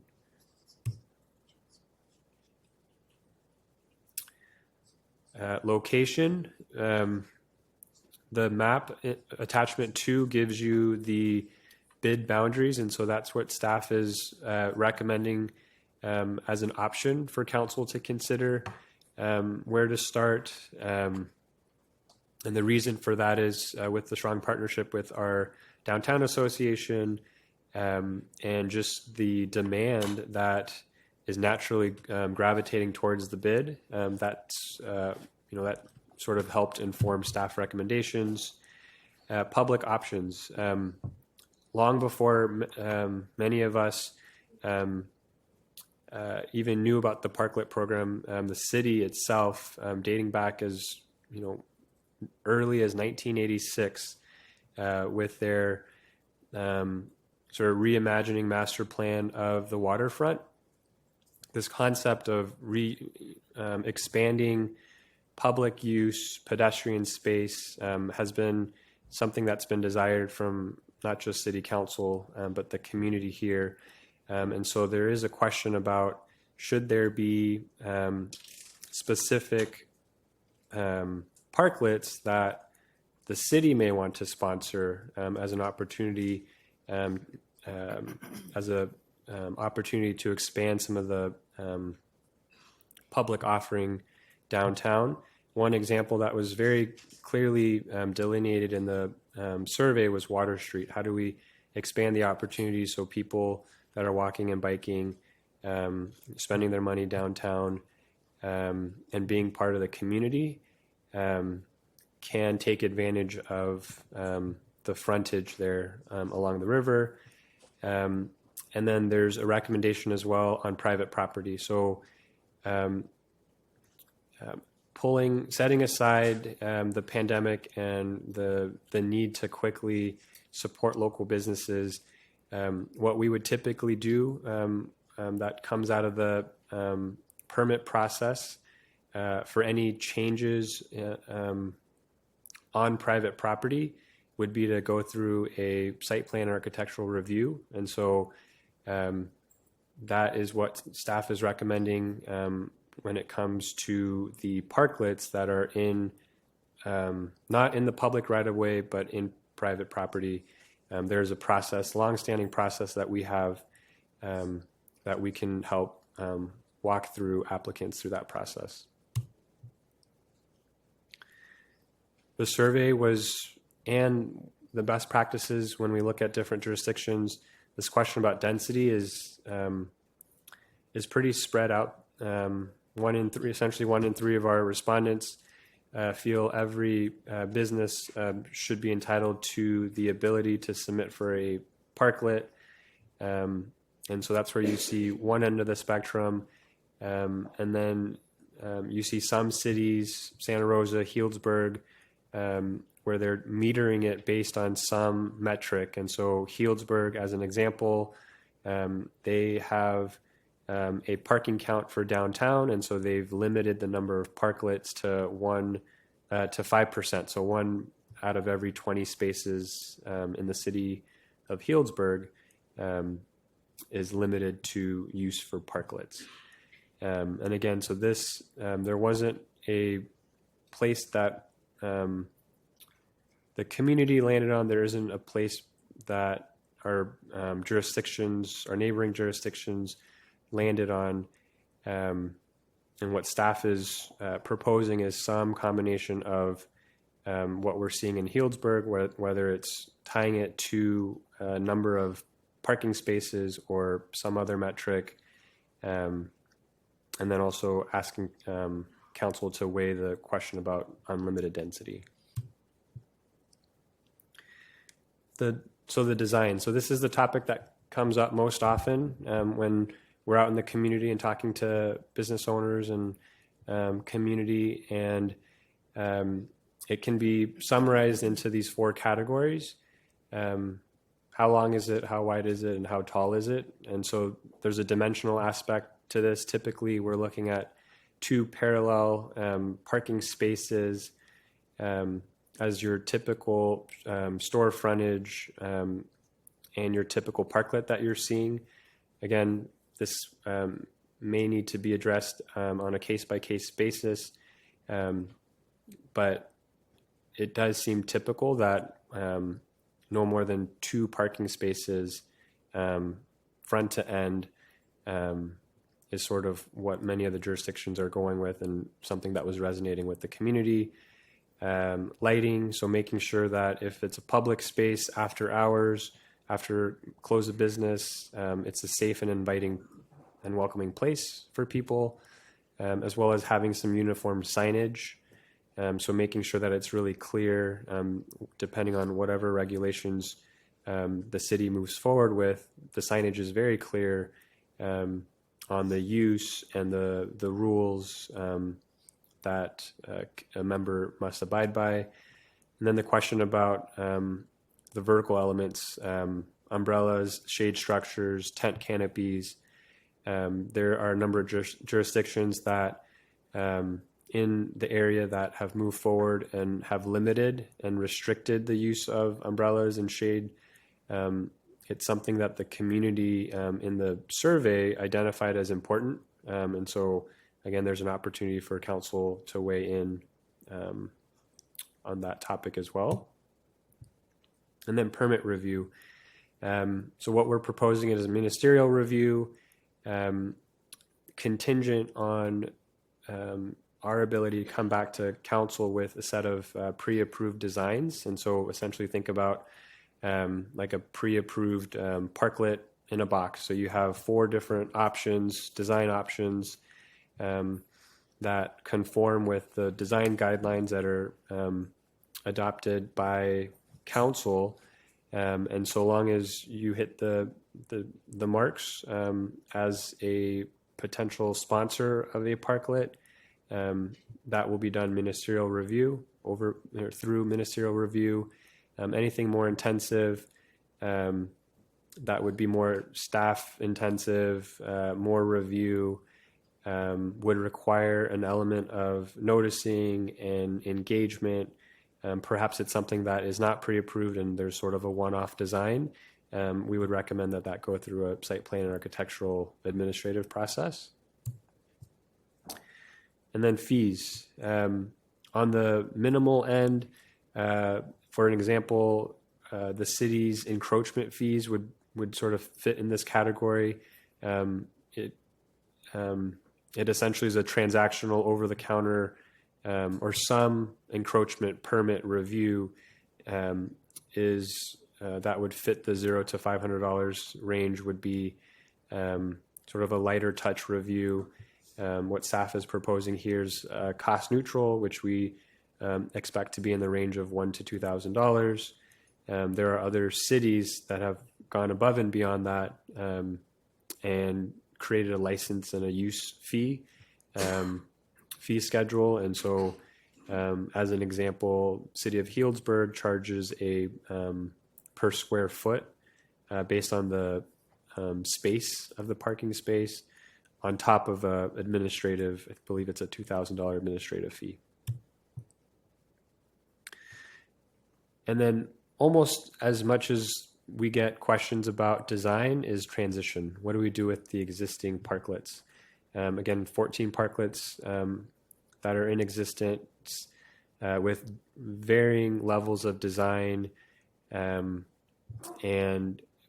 one of the key elements moving forward is to get some direction on what to do with those. And so staff is proposing a 6-month transition period for said sponsoring parklet applicants to come into conformance with the future guidelines that the city comes up with. And so we are on the calendar, depending on how this workshop goes, to come back with the public hearing for the program later this year. And so 6 months out would essentially put that out to spring of next year, that we would recommend council consider as an appropriate amount of time. This is what San Francisco also did with their parklet program. And with that, Mayor, I will turn it back over to you. Okay, that's quite a bit, and thanks for getting us to this part. I think the community loves parklets. It loves rules. I'd like to start with Councilmember Pozicate. Thanks. I had a couple of questions, Brian. One, when you did the survey, you talk about that most people wanted it to be primarily table service, but in many of the examples in the LA document that was in the staff report, it seemed like most cities were saying you could not have table service as part of these. So I wonder if you can make some more comments about that and where you are. Thank you, Councilman. So again, it's pretty diverse in how jurisdictions have approached this idea of public versus private. And so I'm not familiar with how the city of Los Angeles currently does it. I was there 10 years ago. And so from my recollection, there was a combination. Essentially what the requirement was there was a requirement to activate the space. So whether it's a larger space, a plaza that brought in a farmer's market, but there were a number of the parklets, particularly downtown. Now, that may have changed since then, but there isn't a clear answer. I think and then even if you look at on attachment 4, the parklet, how-to guide that UCLA had put out, there's the caveat of it can work. You could do something that's quasi-public, might not want to do something that's fully private, as essentially you're repurposing public space for a private use, more or less. But ultimately, it comes back, and they're always quick to remind the reader that it's up to the community, right? So there's going to be this tailoring and this need to engage with the community on what they want to see. And so that's why we're here tonight. It does seem to me like that. I'm not sure Los Angeles said this, but that part of the issue is that people have a tendency to assume it's private if they see people being served at a table. So I would just consider that. The other question I had is, and I didn't see this mentioned anywhere in our report or anywhere else, whether you could and it'd be hard. It seemed like it'd be hard to make it satisfying to everyone involved, but that if there's a much bigger public benefit component to what's being proposed, that maybe that leads to a discount in the fees, especially if we're in totally cost neutral. I don't know.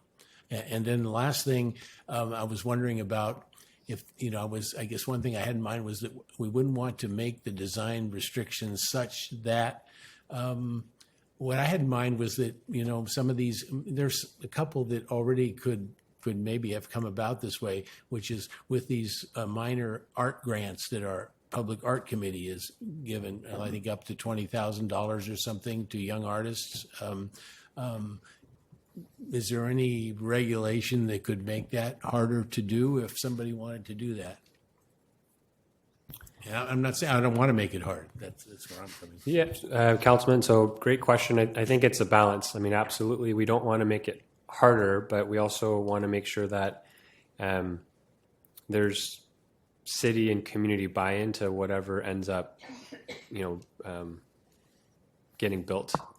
So I think there's a balance of wanting to strike the balance of creating some guidance, and so that's where the design guidelines will come into play. But then also not stifle it so much that there isn't a creative component that comes out. Because I do think what we would want to avoid is every parklet looking exactly the same. I think there should probably be a certain style to them on top of the base level safety considerations. But I think what would make it interesting and what would draw more attention is to have a little bit of variation. Absolutely. Eclectic. That's all my questions. Yes. Councilmember Healy.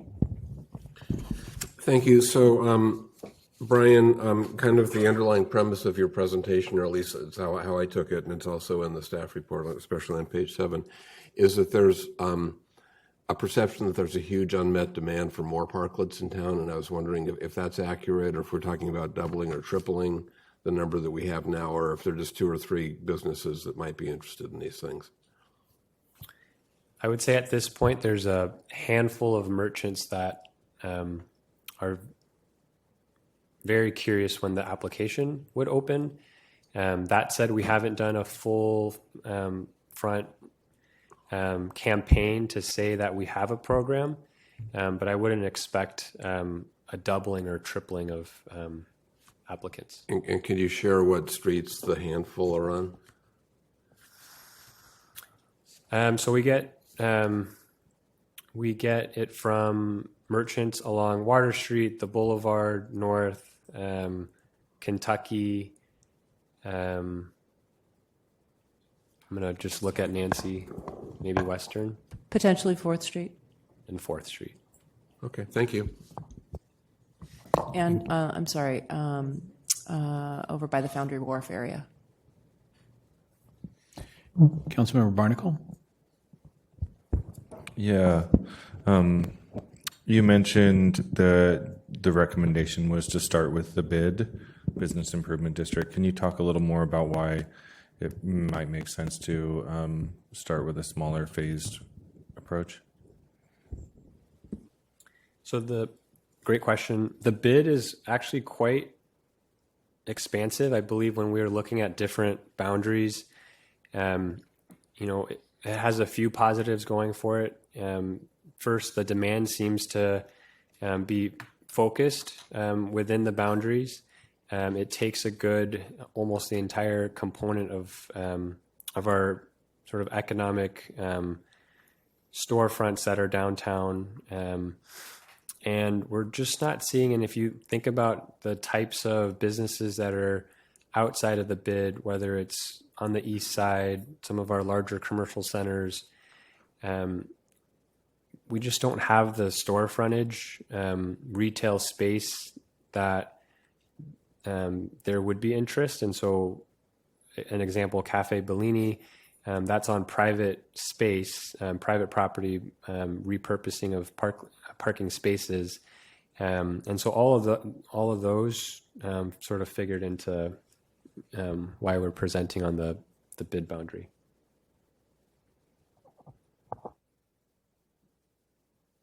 Vice Mayor. Okay, you're asking for, seems like a lot of topics for feedback, right? So I have a long list for you. First one is There's a slide deck, I think that Councilman Posake referred to that you did not show here, that I was hoping to see a little bit of. But there is a beautiful document for what LA is doing and other cities are doing, and that's sort of like a guidebook that was that's in the agenda.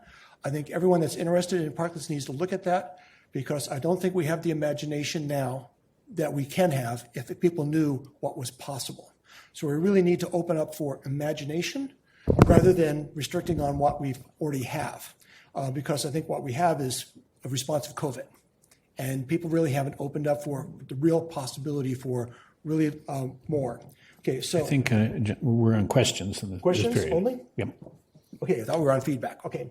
Questions? Let's see if I can find an actual question in here. Could we expand, besides just, we're looking at mostly the downtown, and you probably looked at shopping centers. Are we considered beyond that? Residential areas and private businesses outside of the downtown area? Can we expand out to the entire city? It's absolutely in the purview of council to set those boundaries. I don't believe there's the demand, and I want to think a little bit more about how the utility of public parking spaces that front other parts of our town could be used. That said, this is our opportunity, like you said, to reimagine it. And what we are proposing is a 3-year pilot. And so if it's the desire of the majority of the council to go beyond the staff recommendation, we can surely accommodate. Yeah, we have some. We've done so much on citizen outreach for other projects and the like.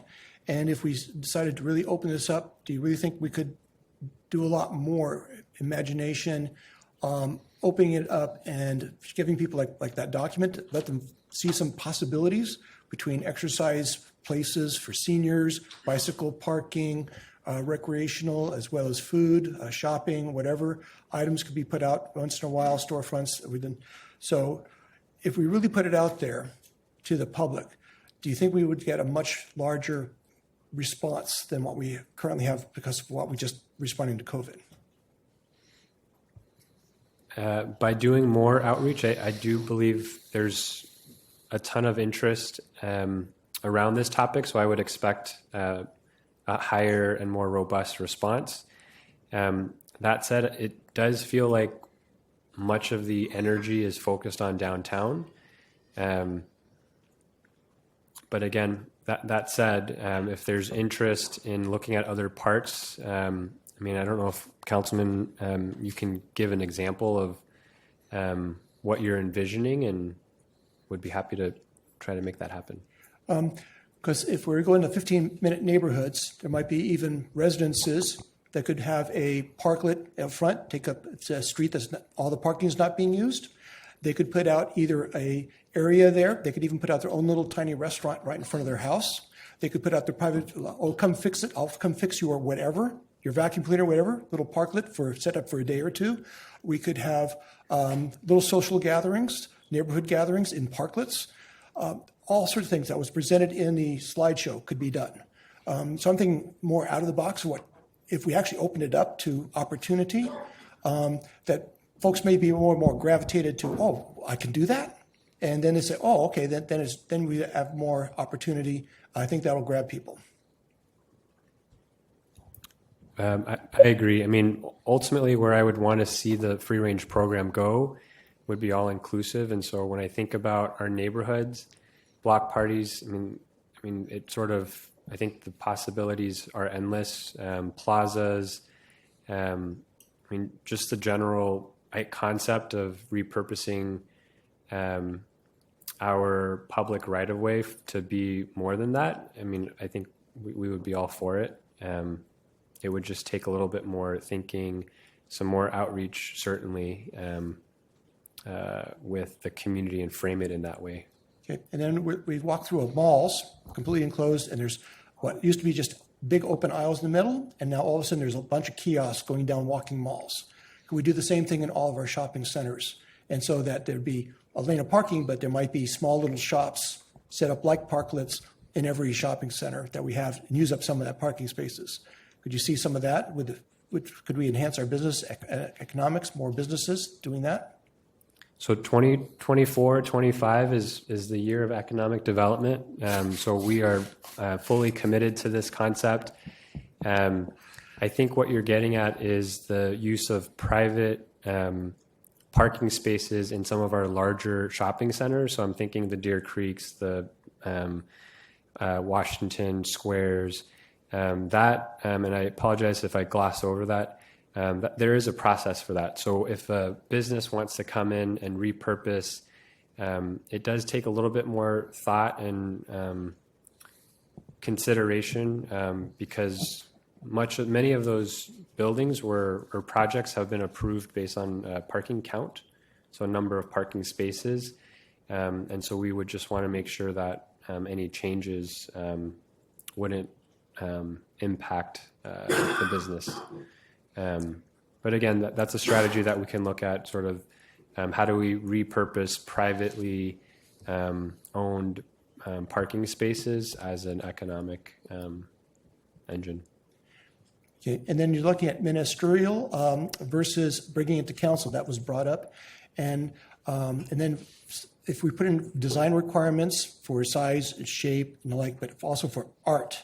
So, would you feel comfortable? Would staff feel comfortable if we set the designs and limitations at certain levels, that staff would feel comfortable? Okay, that's arty enough. That's different enough. That yes, it would be acceptable, and then so we wouldn't have to keep the council completely bombarded with 1,000 different options here, but that the staff, you feel that you could actually say, okay, we can, knowing the general trend, the staff ready to say, okay, go and not have to bring it to council. Yes, that is our intent. Okay, thank you. I'll leave it for comments later. Councilman Now? Thank you. Wonderful presentations, staff, and your photos of other communities and what they have is wonderful too. I'm always concerned when there is blocking of the walkway on the sidewalk. So I love the little bistro tables and little chairs because you can grab a meal and then go sit outside and eat instead of inside your car. The question I have is, do we charge those little bistro restaurants as we do if they take up, like Mi Pueblo has like 4 parking spaces and a huge, walls. I think there's 3 walls, but they also encroach on our sidewalk and they block parts of our walkway in front of their storefront, in front of their restaurant. And they also take up the parking places for the retail establishments. So how do we charge? Do we charge per parking space? Do we charge for if they put tables and chairs out front or a bench for their patrons to wait while there's a table inside? It also matters to me how many days a week they're open. Like some of our restaurants have a parklet taking it 4 parking spaces or at least 2, and they're only open 4 days a week on Petaluma Boulevard. And that doesn't seem fair. And they're not even upgrading or adding to the quality of life in Petaluma. They're just those orange, ugly, that say City of Petaluma property on the side. The art pieces at least are attractive. So do we charge differently if they have an attractive?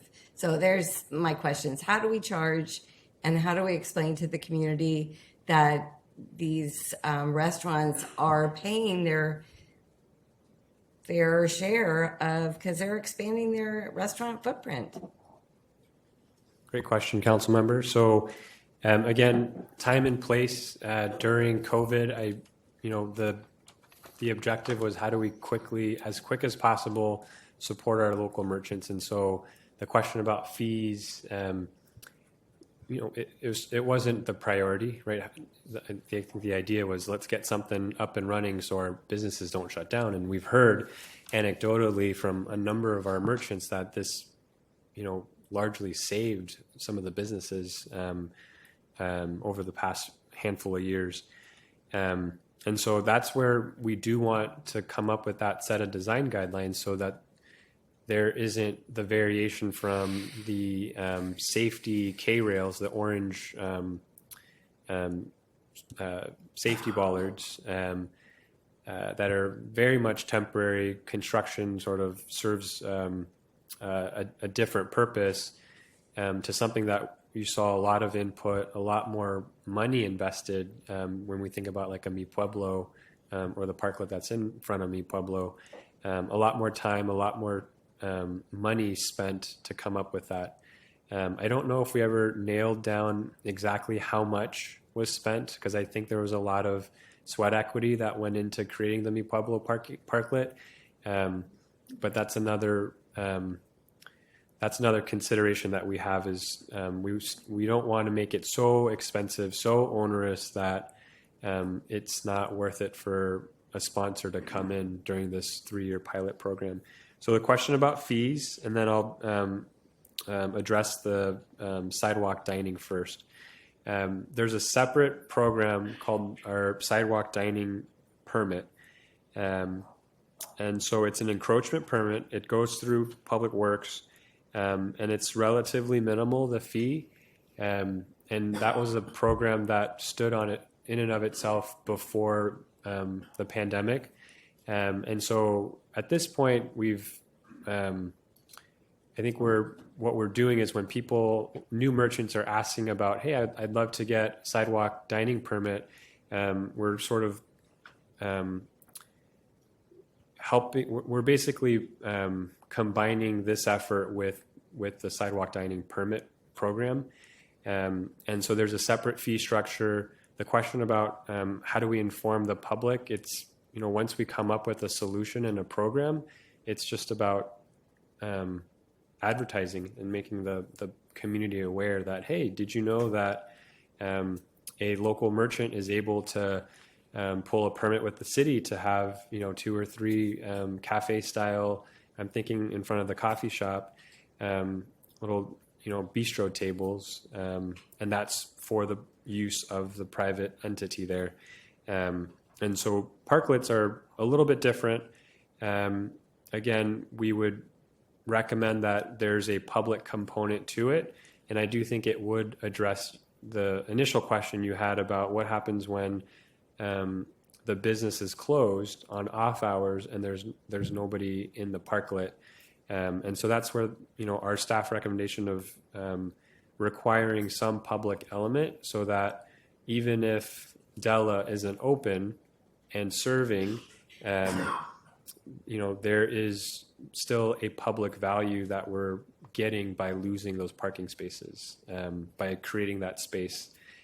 Because ultimately, that's the intent of this, right? When we go through those goals, is there's an economic component, but we also want to make it beautiful, right? We want to beautify downtown, and we also want to, create places for people to gather. I mean, if you think about when you come downtown now, myself, there's a certain budget that you have to have in mind. And so there's not many places outside of Putnam Plaza, outside of a sliver in front of, along Water Street. We don't have many of those public places. And so this, again, is sort of this lower threshold opportunity to bring more of that activation that has a co-benefit, to our local merchants. Thank you. The questionnaires were great, and thank you for reaching out to the stakeholders. That's really important. And when we get to the fee structure, I'm really looking for a breakdown of what, of course, we have charged in the past, what other communities charge, and what the stakeholders are willing to charge or be charged. And we can decide, or I can at least decide from there. Thank you. A couple of questions. So this is all about the public right-of-way, and there's so much things that are in the private right-of-way. Are we needing to enhance our guidelines on the private side And when was that envisioned? It's going to have to be a case-by-case basis. Again, many of the projects were approved for a certain use in mind. And so that's where the site plan and architectural review comes in. So we do have a sort of minor version of that that can be done administratively, approved by me. And so we would want to take those at a case by case. I hear you saying it's at one of the shopping centers, it's all up to the shopping center to come in and appeal, and that's part of our design process currently, right? And so would there be no need to further codify things? I mean, I think you mentioned Bellini was a great repurpose use. Is that a tricky permit to get? Do we, if we want to incentivize more of the whole outdoor dining feel, do we need to go back in and change anything? Is a building permit, I'm going to ask you, is a building permit hard to get for the street stuff? So first I want to ask you if it's hard to get for private. Are those, Ambrosia set up on North Boulevard? And unfortunately that didn't help them enough. But private property permits, are they difficult to get? I don't think so. I mean, that said, there's a process we have that's per our code, our zoning code. So it's an administrative site plan architectural review. We have a process. We have a fee structure set in place that runs. Base fee is $2,500 plus staff time, and so we've done a number of them in this past year. And there's currently a handful also going through a review process too. And there's no changes that we are needing at this time. Okay, great. And then on the public right-of-way side, same thing with the building permits being difficult. Is it possible to set up the material type, minimum standards and things like that? Planning and building deal with minimum standards for things. Is it possible to set up a minimum standard so we can make sure it all stays at your level with clarity? I mean, an aesthetic minimum standard as well as a building type. Obviously, the size and length and height is pretty easy, but the rest of it, material and aesthetic, is harder. Absolutely, Mayor. We do have a safety, essentially it's a safety document that we would help, that it would inform the program. And so, and I'll give you an example of making sure that on the approach, so let's say you're coming in onto Kentucky, there's the parklet in front of Mi Pueblo, ensuring there's wheel stops 48-inch in length on the approach, as well as having some sort of protective barrier. And so there's some metrics that our engineering team has already put much thought into, because we had to do it during the pandemic. And so we spent some time earlier this year not codifying that, but just reaffirming that what worked from a safety perspective back in 2020 is still applicable here. And so that's going to make for a much more smoother permit process. Yeah, I'd love that smoother permit process part. If we remove parking, is it possible to connect up with that, like 1/4, 1/5 of every spot removed is installed as bike parking?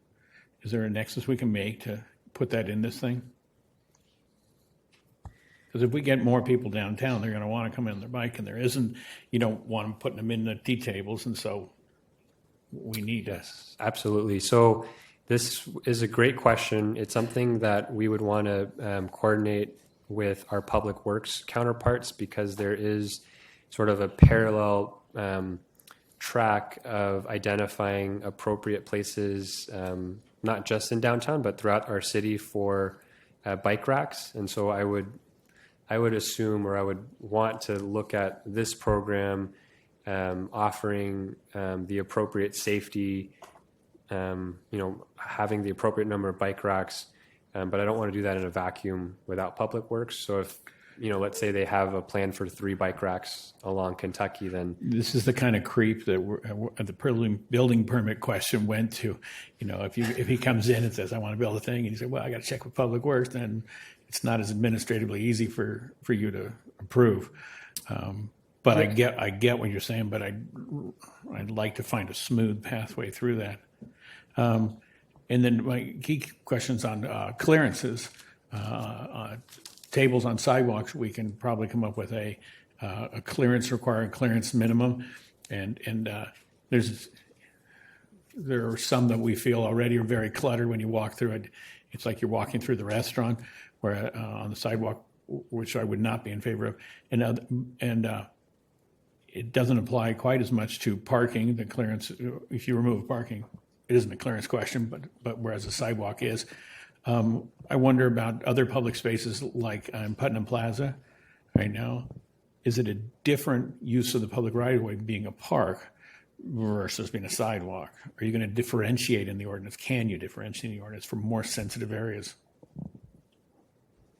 You can, and you probably should. And so to answer the first part of your question, it's essentially by code, and so following the ADA compliance with, ensuring that there's a smooth approach from sidewalk into the parklet, and so and then making sure that the grading is level, and so there's some parts that are often used. They're basically risers, and so all the accessibility requirements, we have that all dialed in with the technical design standards, and so those would be a bare minimum when it comes to the parklets. And then you had the second part of the question, Mayor. I apologize. Would you mind repeating? I just think the public utilization of a park is different than the public utilization of a sidewalk, and whose competing interest is really being filled. Yes, thank you for repeating that. So we do recommend that we take, because of its uniqueness, and there's already an ongoing process in coordination with other city departments. Putnam Plaza is sort of a separate project, but I think we can learn from some of the lessons learned from free range and apply it to sort of the next iteration of Putnam Plaza, because I do believe that technically it is a park, a city park. The other one that comes to mind that I think would warrant a much more focused discussion and engagement would be around Water Street. So, currently we do have 2 merchants that it's essentially seasonal, right? So when the wet weather comes up, we have the tents, and so there's Cucina, there's Reese BC, but I do think there's a larger desire, and some of that is taking over parking spaces. Some of that is just encroaching in public right-of-way and city property. I do think there should be a much more measured discussion about what to do with Water Street as a whole, and also sort of ties nicely into the trustful conversation as well. And so for those reasons, those are sort of separate. What we're proposing as part of this 3-year pilot parklet program is much more focused on the repurposing of parking spaces into public. And that kind of lends to the next question, which is about sort of more pop-up nature of things. I noticed that in front of the library or the museum, there's been kind of a pop-up. Used to have it tabled off for a while, or in front of Live Explore, it's going to pop up. And so will you have a subchapter that allows for, I guess it's a street encroachment permit? And would that need to be involved in this, or would you allow any kind of use if they got and can you get a encroachment permit to close off parking spaces in front of your business? I'm looking over at Public Works. I do believe. So then let me rephrase the question. Can you put something in here that allows for pop-up utilization for? We will, yes, we can work with our Public Works colleagues to Because again, explore that streamlining a permit thing, if we ask Public Works, they have to check every rule that was ever written about street utilization. And same on Water Street. If those are seasonal tents, can the permitting process say you need these during, I guess, warm weather, or I don't know, because in warm weather, people will show on foot, and in wet weather, they might want to show in their car and be closer to the. Can you allow that variability in how a permittee asks for, so they know they can ask that question? Yeah, I think we can and we will. I mean, ultimately, we want this program to be successful. And so if a merchant or parklet sponsor wants to test it out for the spring and summer months, they may elect, we'll want to, I think we would want to allow that to happen. That said, there's going to be a cost, to the merchant building these, and so I think that's where to the merchant. So the merchant will know their costs and know whether they'll make decisions. Yeah. We have to give them paths forward, routes to success, and so yeah. So there's been, last summer, we traveled to Michigan. Again, that's very much a seasonal place for parklets, and so there was a number of towns that we visited where it was very clear that the parklets were a seasonal thing because it's snowing when it's not, half of the year.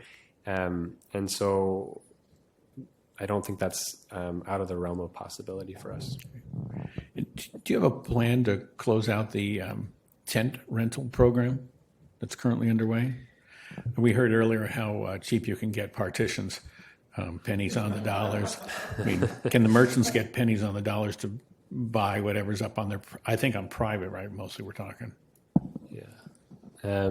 Nancy, would you just mind giving us an update on our tents, please?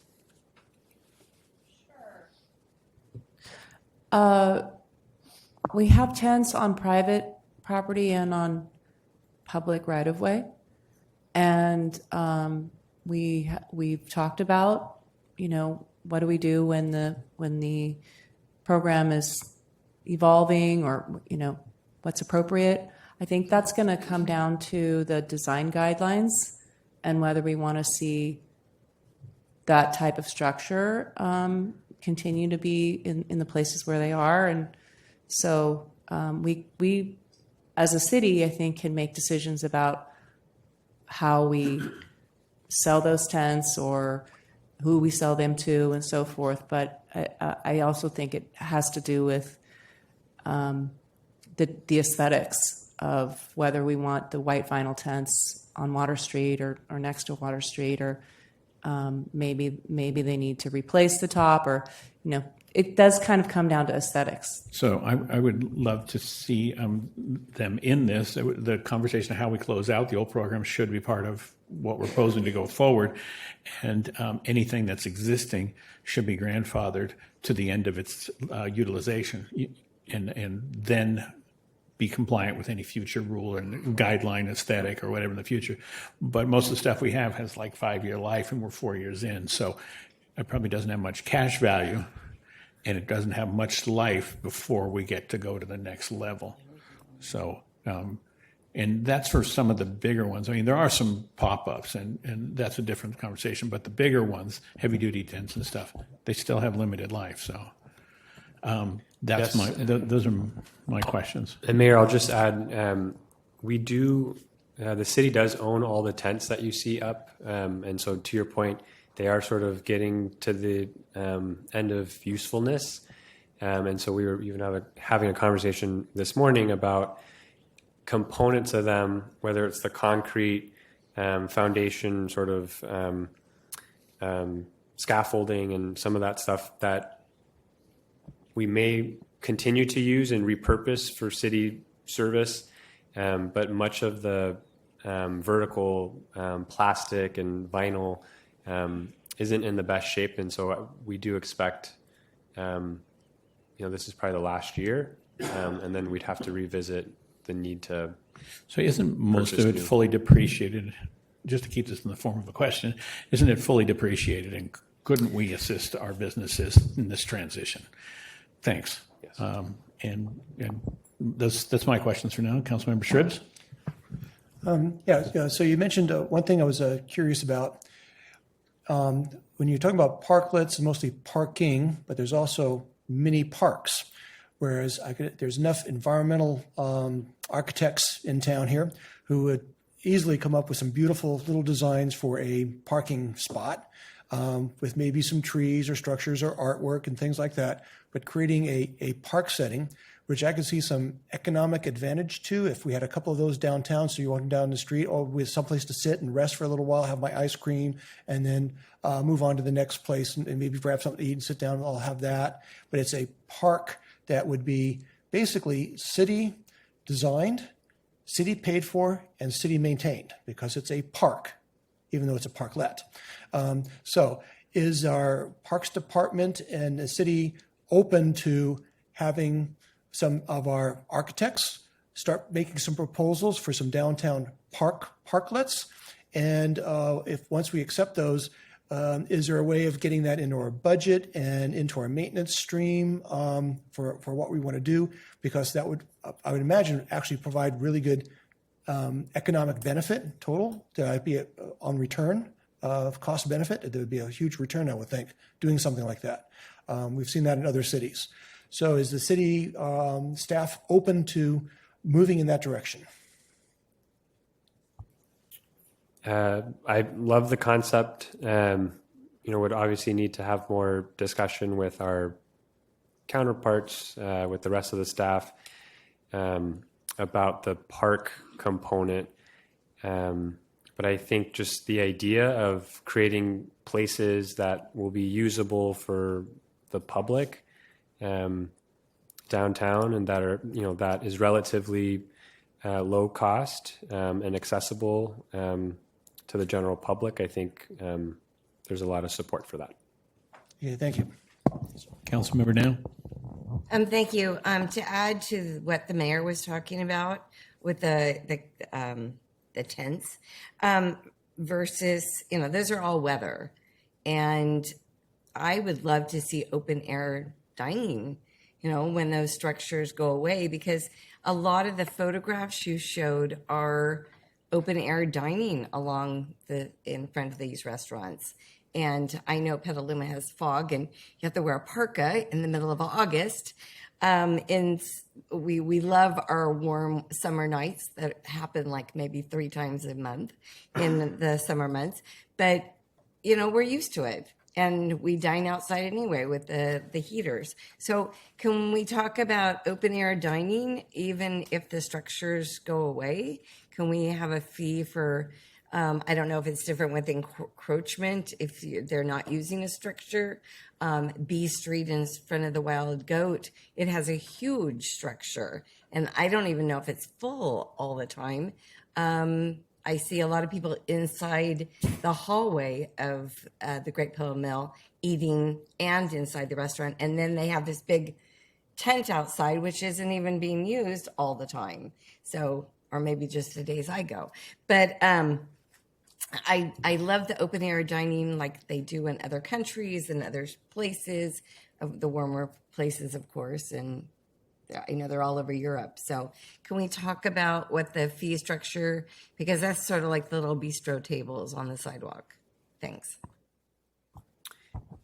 Absolutely. So maybe part of the fee policy section, we can go into a little bit more detail, but just conceptually, I think outside of just ensuring the safety, and so not wanting to have, for example, heaters under a canopy, right? There's probably some fire, or not probably, there is some fire safety codes that we have related to that.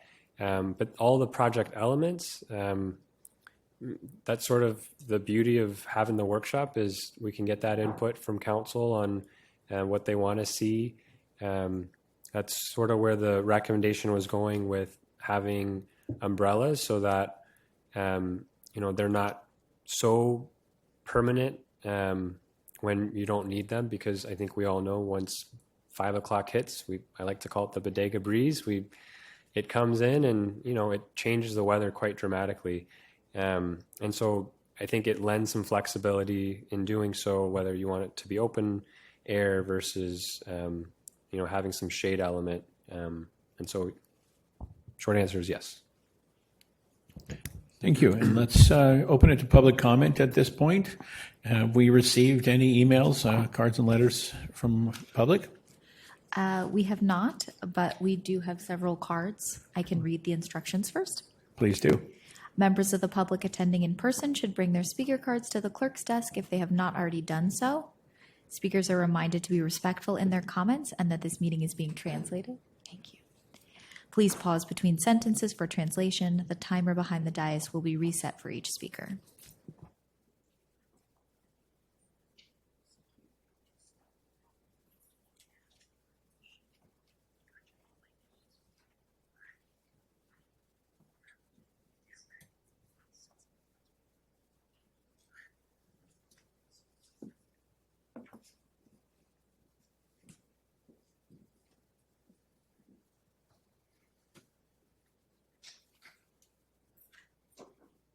So I believe we have about 8 cards here, so I'd like everybody to keep at 2 minutes tonight. We're going to set it at 2 minutes for comments tonight. And our first speaker will be Thomas Maxted, to be followed by Daniel Bleakney-Formby. 2 minutes ain't enough. I got a year's worth of comments for you, but a picture's worth 1,000 words. My name's Thomas Maxted. I live at 902 Western Avenue, adjacent to the Parklet at 900. And one thing I hear in all this discussion about Parklet is not public safety. Nobody's mentioned public safety. The area that I live in is adjacent to 5 local schools, and I gave copies of this to the clerk.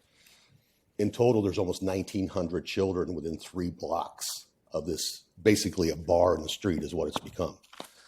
It inhibits the access for the children. They have to basically pass through a bar, which sometimes they can't even get through. They've taken over the entire sidewalk. Kids riding their bikes in the pictures again are pushed into the street by this obstruction, basically structure that's 40 by 8 by 10. It's the size of a city bus, and putting flowers on it doesn't fix it. It's a public safety hazard. Western Avenue is a major thoroughfare, one of 3 main arteries leaving town. Heavy commercial traffic, 18-wheelers of every type, John Deere combines, all in the photos. Excuse me. Gosh, I really have 9 pages, so I see I have 45 seconds left. It's a public safety issue, and I'd like to summarize this, and I will email it to you with all these comments that I have. And that's on the public side of it. These kids are at risk. They're in the street, and they're having to navigate through a bar. It's not downtown. It's Western Avenue. It's the last stop sign before everybody hits the gas out of town. It's a risk, a big risk to these kids. Trust me, I see it. I'm retired. I live there. I see it every day. Again, in the photographs. 14 seconds left. I live next door. It's become a complete encroachment on my property. It's commercialized by driveway. There's broken glass. There's people that spill out into my front yard. It's become a loitering, littering mess. Thank you. Thank you. I think we hear we hear your points. I will condense these and email it to you. I wasn't prepared to do that. Thank you. Please look at the photographs. It's all there. Daniel Bleakney-Formby, to be followed by April Frederick. Hello, thank you, Councilman and Mayor. I'm Daniel Bleakney-Formby. I own Jupiter Foods on 100 Petaluma Boulevard North. I was part of the free range program. The staff who put that together was a godsend at the time when I was opening my business, and it certainly helped launch me into where I am now. What I'd like to come in front of council for tonight is to ask the points about the equitable designation of this space. Anything in public space seems to be needing a same design review as that's on private. I feel like the restaurants that have the parklets now We all designate them as who belongs to, and for me, as a vested interest person in the downtown, I want it to be right for everybody. And what I see is that restaurants that have those parklets, they seem to own them. And the comments that were part of what the staff had presented, being that it's public space that can be utilized by everyone at any time, is of utmost importance. As well, I'd like to point out that the design review, excuse me, the design review of those spaces should also be something that's well considered. The tents that we have on Water Street now, the tents that we have around town, are looking dated. They're looking old. They give our town a dusty look. And as a businessman downtown, I would like to elevate all of us all at once, and not just a few. Thank you. Thank you. April Frederick, to be followed by Josh Simmons.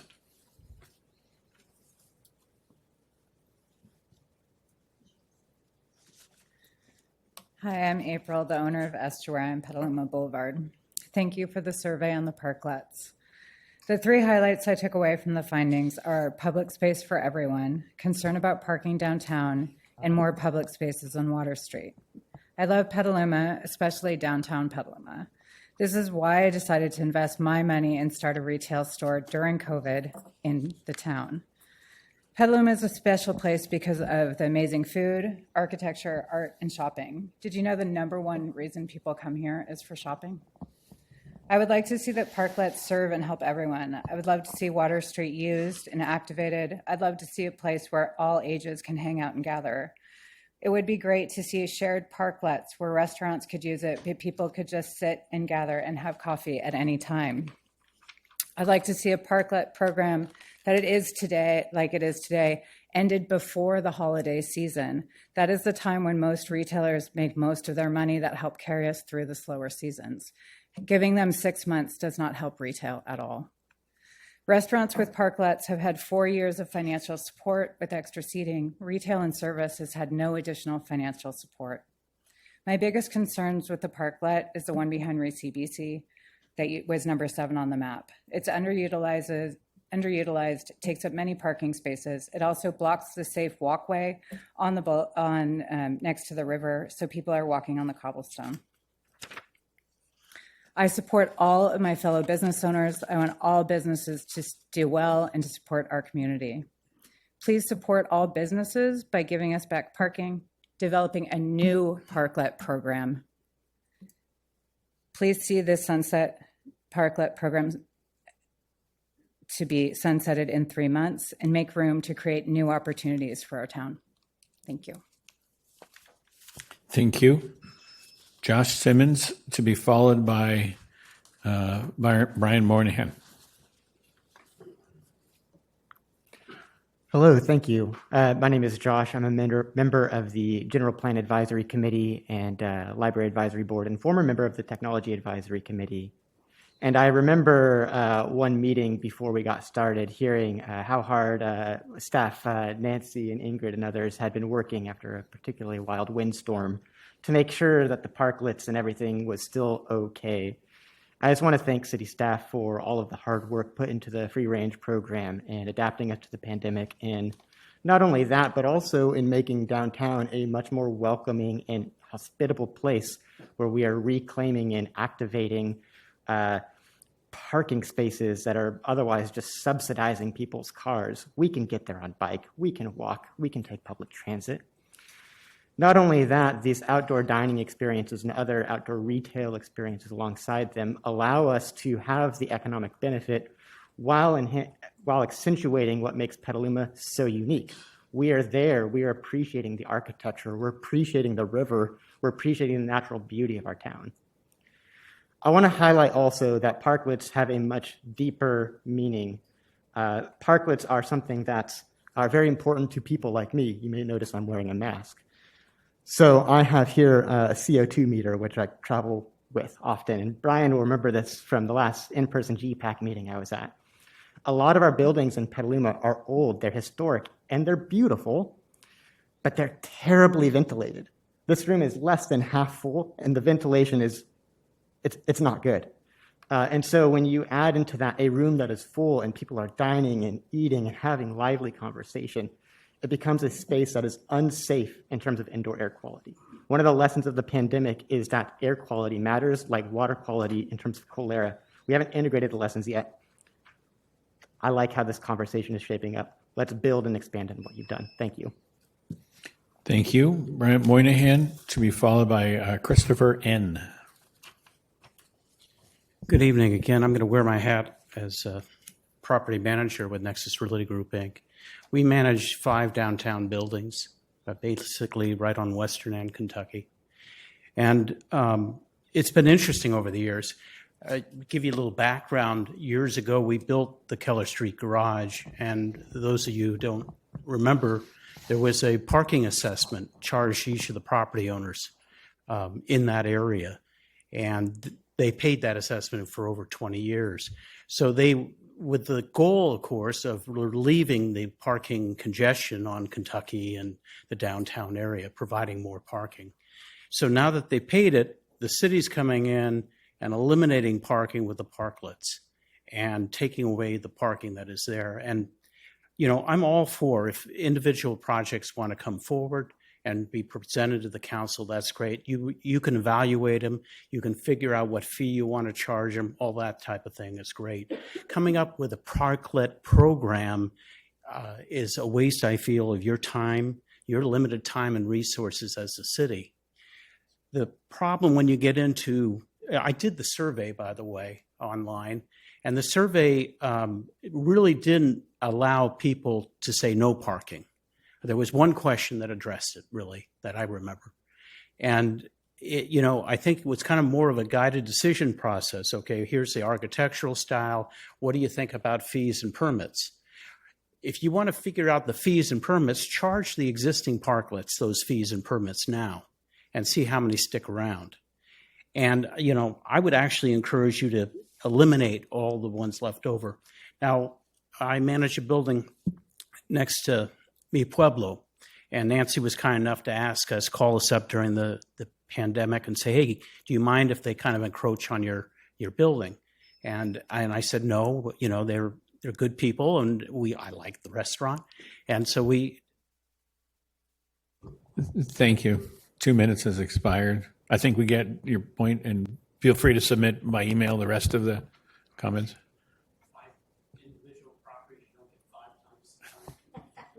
Sorry. Christopher N., to be followed by Dave Alden. My name is Christopher Neugebauer. I'm a District 6 voter. I had the misfortune recently of attempting to park on Kentucky Street. It actually took me 5 minutes to get from Western Avenue to Washington Street while I waited stuck behind people who were waiting in their cars in the middle of the street, waiting to get a park themselves.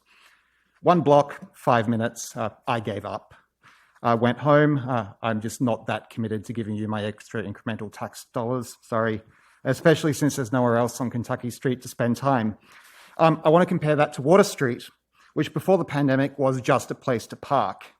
And I think it's now one of the nicest parts of Petaluma. I go out of my way to spend time there. And Kentucky Street is somewhere where I can avoid if I can help it. And this is funny because, like, where do we come to show the rest of Sonoma County when they come to Petaluma on Butter and Eggs Day? It's Kentucky Street. It's the same for the antique fairs. But the other 360 days of the year, it's a mess that you can't actually visit because even with 50-odd parking spaces, you can't actually park there. You just spend time parked in the middle of the street waiting for other people to park and you give up. And it's been that way for as long as I've lived here. So why do I bring this up? Parklets do make our public spaces better. I don't miss being able to drive on Water Street. I love that I can walk along the riverfront or dine there. There's only 1 parklet on Kentucky Street right now, and I think freeing up 2 parking spaces isn't going to fix Kentucky Street. Kentucky Street's been broken since before we had parklets. Losing another 2 parking spaces won't make parking worse, but it will make the one street in downtown where we invite people from out of town incrementally better. We need to find a different way and a different place to fix parking downtown. But in the meantime, let's have more parklets and make our downtown somewhere where we can actually spend time. Thank you. Thank you. Dave Alden, to be followed by Marie McCusker.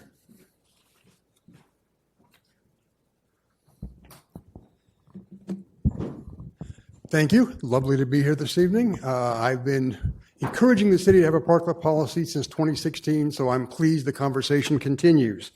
I live a block and a half from Ray's. I visit there regularly. I think I've bumped into at least half the council at various times there. So again, very committed to parklets. Well, what I want to talk about this evening is the imagination to have a range of things that parklets can do. I recently had reason to spend a couple of weeks in Cincinnati. It wasn't on my bucket list. It just worked out that way. But there's an old neighborhood called Over the Rhine in Cincinnati, old German neighborhood going through some nice renovation. In the middle of it is a place called the Findlay Public Market. Really a lovely place, great food. And around it are some parklets for small startup food businesses, not ready to take the risk of buying a place in the market, but it's a way to get started, see if there is a market there, if they can grow their business and make it more successful. Walking from Findlay Market back toward downtown Cincinnati, the primary street is Vine.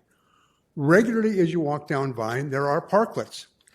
Great place to sit and eat. I did so one morning, had a great brunch. But more importantly, they narrow one of the traffic lanes to 10 feet. So here you have a major street going from a burgeoning neighborhood back downtown, and yet traffic is going 20 miles an hour because the parklets are creating that edge friction that slows traffic. Double benefit.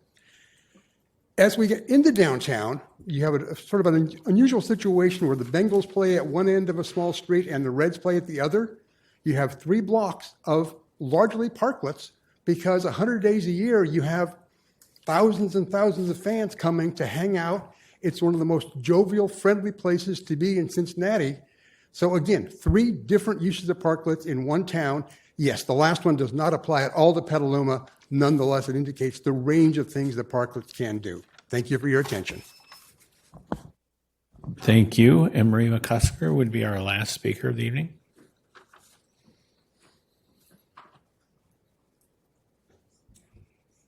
Good evening, Council and Mayor MacDonald.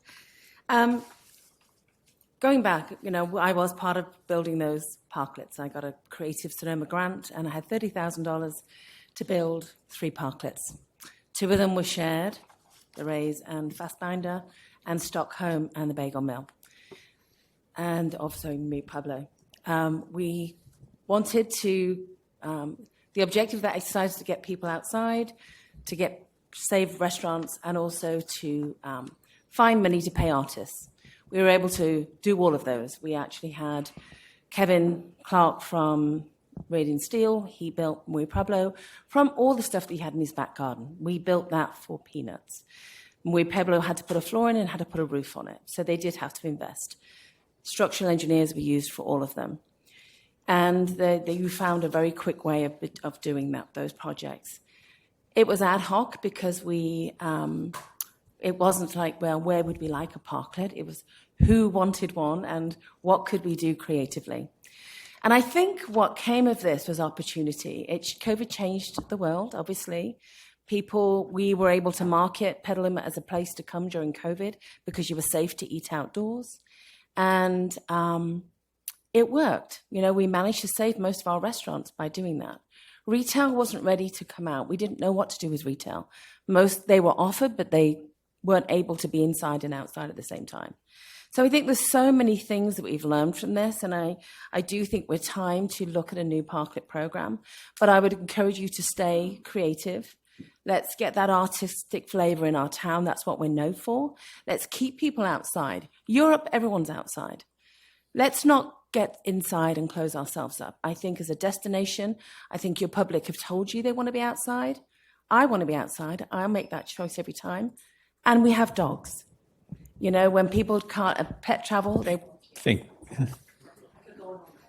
Thank you very much. And with that closes public comment. I'd like to bring it back up to the council for comment. And let's ask for a little clarity from staff first. you want us to hit on a couple of points specifically. And I captured use, location, density, frequency, design, fees, transition, but I think there's some others. So if you would recap them. There we go. Look at that. Okay.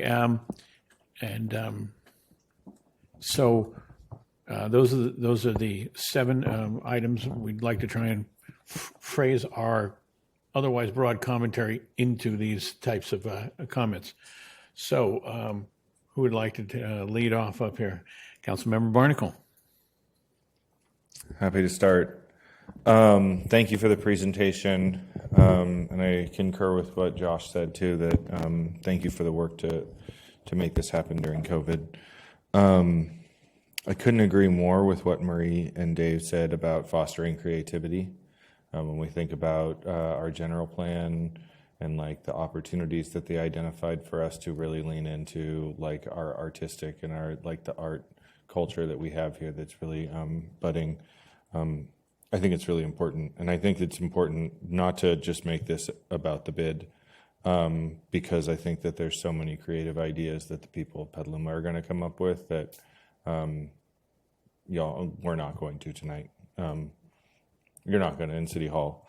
I think about places like Belfair and Hector's and things like that. A couple of parking spaces gone in that parking lot for an outdoor seating area could be really, really spicy and really activate that area especially with the high school right down the street. I don't want to eliminate those opportunities because as we think about reimagining, like these are sort of like step one to doing that. I think the mayor was hinting at it about allowing for temporary installations. I think that's a must because parklets can be fairly expensive, and we don't want to have an easy up there for 3 months or 3 years in this case. But I think that a weekend or a week or something like that to pilot something before you're going to spend $15,000 on an engineering drawing should be or $15,000 on what is an architectural drawing and then the construction and the materials and all that. You should be able to see like, is this even going to vibe with my space?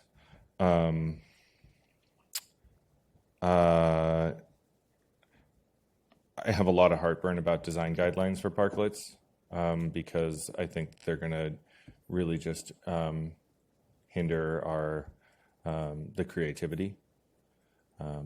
It may be a more extended process. I hate to say that, and maybe we do have some canned ones, but I would prefer to not be too prescriptive here, and especially that's another reason why I want to make it allowable to get outside of the downtown because. When we don't have the overlay of historic preservation, that comes with doing anything in our downtown, I think it'll, open itself up to a lot of creativity. I think uses, I definitely think that, especially if we're going to be charging fees, that the business that is paying the fee for that space should have a priority use for their space, but at the same time, it should be, I think it's mandatory that it also is for public use. One of the things that I've noticed about certain parklets is that they become what feel like storage units during the winter months, and I think that maybe is just because the tents are there and then they can use them, but I'd like to see that when I think about like the tents on Water Street where, if that was a gazebo or something like that and more permanent, it wouldn't be such an eyesore to just have a bunch of white vinyl out there on the waterfront, collecting things. And then when it's not in use, people can, do whatever they need to there. But we should be trying to create inviting places with these. I think the uses, on the topic of uses, pickleball's a great one. I'd love to see more pickleball courts in parking lots. Bike parking we talked about, there's an effort to bring bike corrals downtown. Really what's kind of held up that conversation, Mayor, is we have to add, I think, like 11 ADA parking spaces, and they want to make sure they locate those at the optimal places before bringing in the bike corrals. But, I will be actively patronizing the first business to use their parklet money to build a bike corral in front of their business. So I'd love to see that.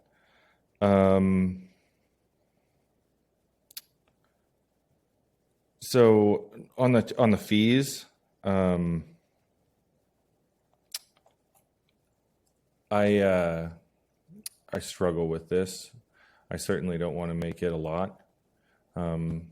It's not lost on me that nobody pays for parking right now. And so to pay for anything more than the permit, to give the public back its space from the, I struggle with that. At the same time, if a business is using it, then there is value there too. But I really struggle with the idea that we're going to be, making a premium on these parking spaces that right now we're not. In terms of density, I think Healdsburg's is way too low. I don't think we need to be at 50%.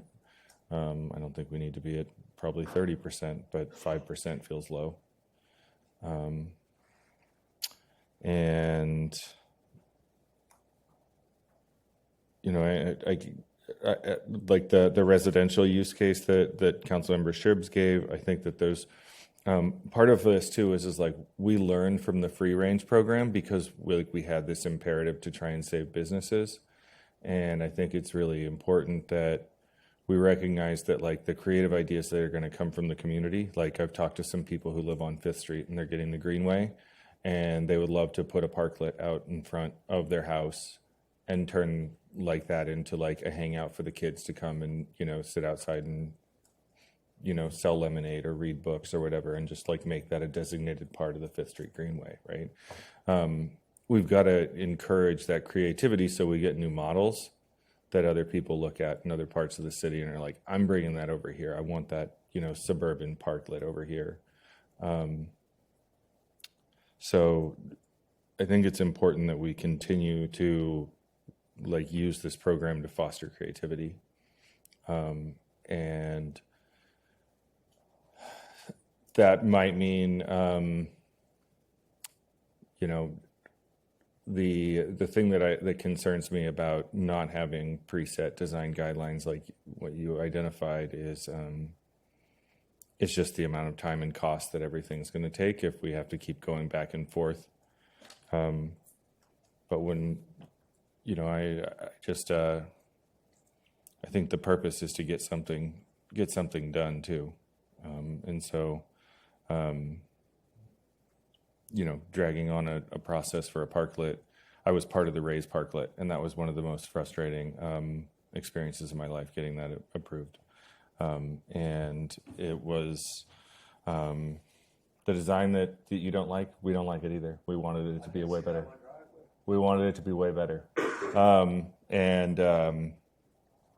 But that has given, it's contributed to, way more life on that corner. I'm sorry you don't like it. It's quite frankly my third spot. It is, and so I feel very different. But that's my comments for now. Thank you very much. Would we be comfortable going across the dais? Are you ready? Sure. Thank you. I think I want to start with, I just want to talk about the Howard Street project and how when we were discussing about the Howard Street project, we were looking at doing a one-way down Liberty Street, which gives X amount more parking. And you could probably, really look at that when we look at the parking for downtown is how we can actually maybe make more one-way streets so the parking is more like Kentucky Street. And so you get a lot more than just, backing in parking. So I think, because I'm not as worried about parking as long as we're really looking at what we're going to do with the surrounding areas, because I don't mind walking a block or two into town. That's, it's good exercise, and I think that's a good thing. But I do have a problem when I go downtown, and I fortunately go to Jupiter Foods, and I say, can I leave my bike there? And then I, hook it up to their wrought iron. And so I really think we need to really tackle bike parking downtown, because I'm tired of going downtown and not having any spaces to park unless you know somebody and they're really nice and they let you lock your bike up. As far as public use, I think that, I go downtown a lot and I meet people, and I don't want to go into a coffee shop because I don't particularly like spending $6 on a cup of coffee, so that's something I don't do. And I ended up going to Lunchette and using their table and had a meeting with a few people. And so I feel like downtown there just isn't any public space for the public really to use, and yet there's these chairs and tables down there, and you don't know if you're supposed to use them or not. And I feel like Water Street, we really need to look at Water Street and what we want to do there, and also possibly extending Putnam Park across to Water Street. You have parking there, and this is why I'm talking about parking in other areas so people can actually walk downtown, and really having a lot of public access, because I realize we want to have this as shared public spaces, but are they really going to be shared? And we don't have enough of that type of space downtown. As far as creativity for these parklets, I think I support Dennis Poske's comment, doing something artistic. And, art can be controversial, but I think art is really important, and also greenery around those spaces. If it's not trees, then it needs to be some type of a green space. And I think, when we're talking about Water Street, we kind of have to visualize, when the trestle is there also for that public space. But would we allow, as an example, just like little pop-up carts? Somebody wants to do that. So how's that going to fit in here? Or is it somebody that has a building? Or can we do it with somebody that doesn't have a building but has a pop-up? And, how could they use Water Street for it? I go down to Water Street a lot, and I do feel as though the public aspect has been really choked down. It's really hard to even ride your bike from one area to the other when the tents are there, because they're so large. And I just think we need to look at public space, not just at parklets, but how the public space is going to be utilized so the public can actually walk around. I think the value of parklets and outdoor dining is I can bring my dog, and a lot of people do travel and they bring their animals, and they need a space to bring their animals. And I do think we can get a lot more creative on what these parklets are, but I think the size can be problematic. If you have one business downtown, and it is Mi Pueblo, they have tables on the street, and then they have a parklet, and then they have their restaurant in town, inside the building, and somebody's paying for that. They're making money on this, and I think that we should recoup. And I don't really like to see if you have a parklet and then all of a sudden you're now using this street also, or the sidewalk, excuse me. It just seems like it's really impeding. And I don't know what the right number would be. And so I'm not going to comment on that, because I honestly don't understand what, or know what number to say. And I just don't think it should be exclusive use unless you're paying for exclusive use. And that's it for right now, but I'll probably have more as we go along. Let me look at my notes real quick. Hang on.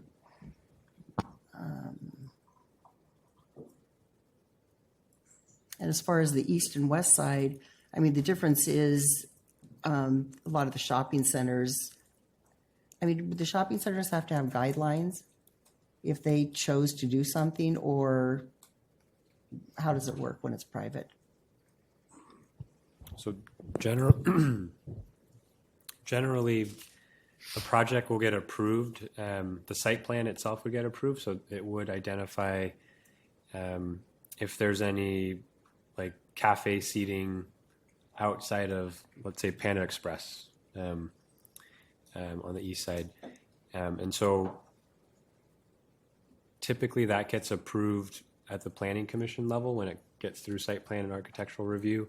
And then any modifications, unless what was approved originally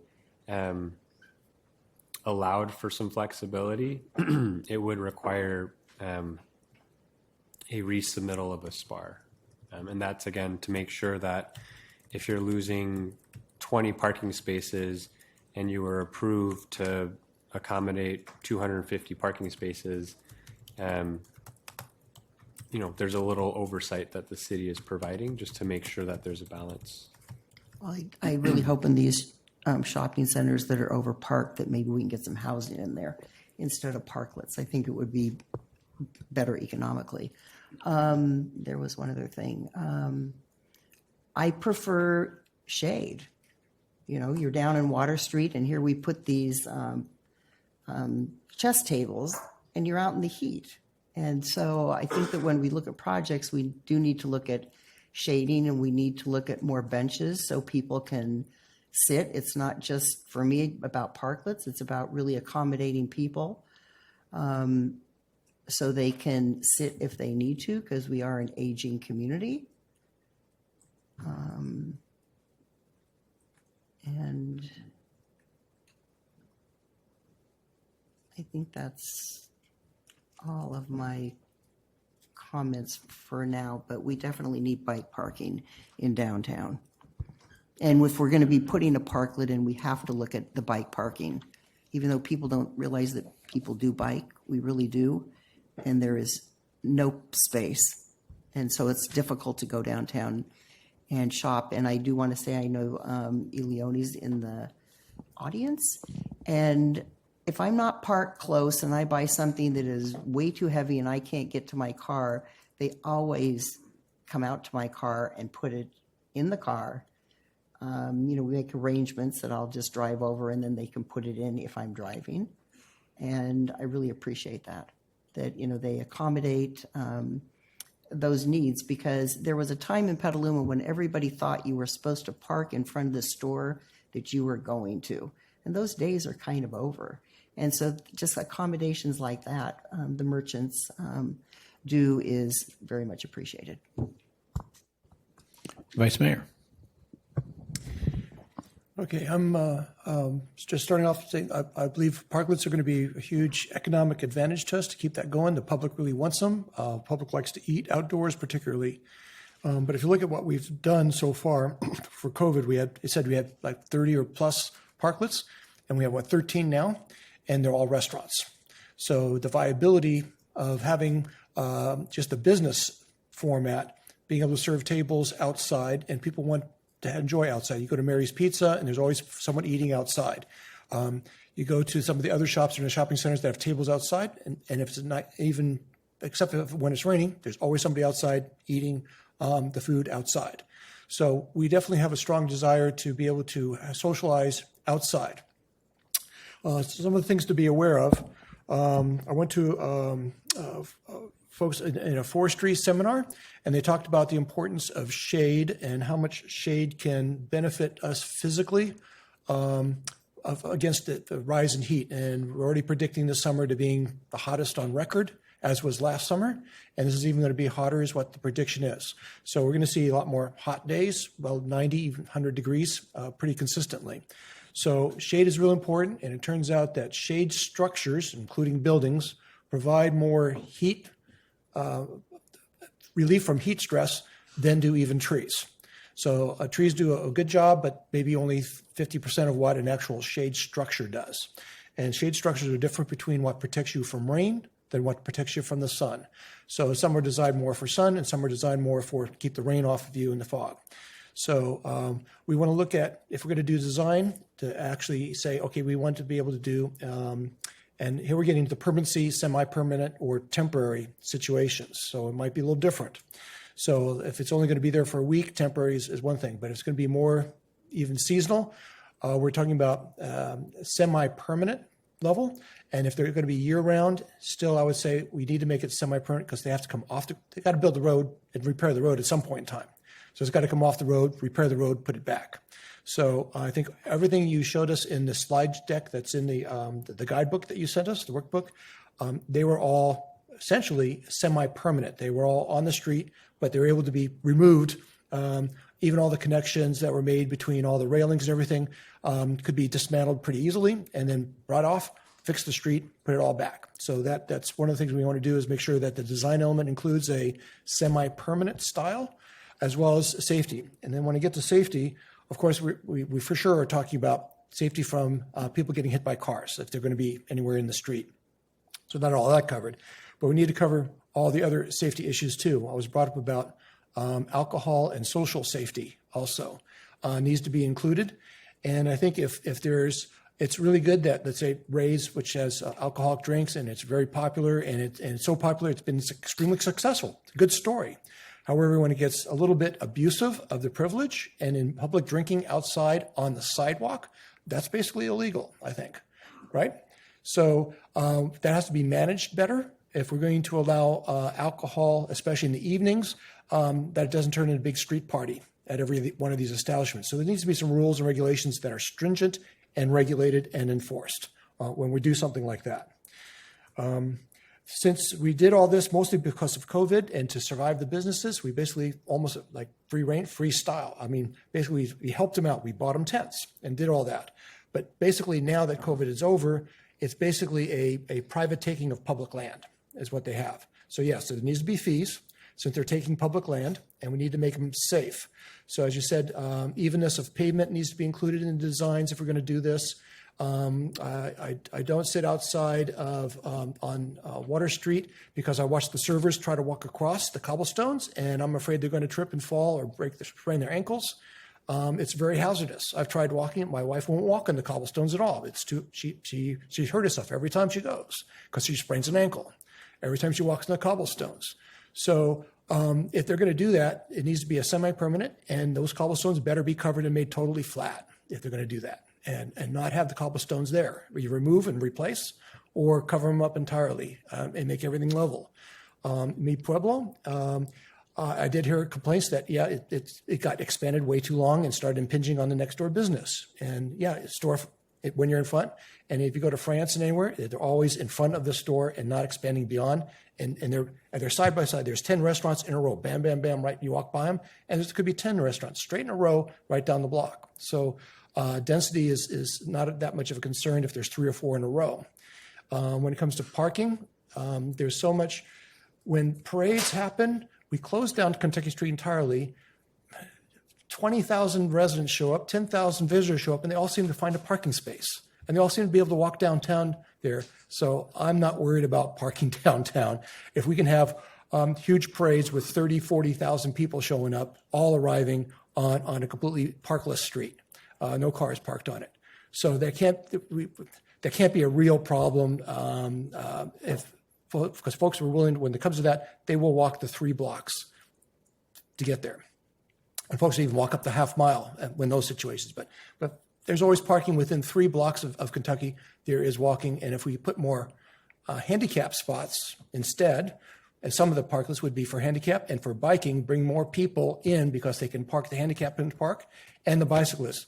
I do not take my bicycle downtown. Most of the time I can, and I have.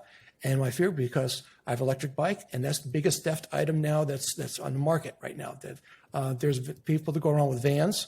They actually follow electric bike, watch the electric bike be parked wherever it is, and in 30 seconds, it's gone. There's actually professionals that do that now. So I don't go downtown to park because I have no place to park my bike. Basically, that I feel safe.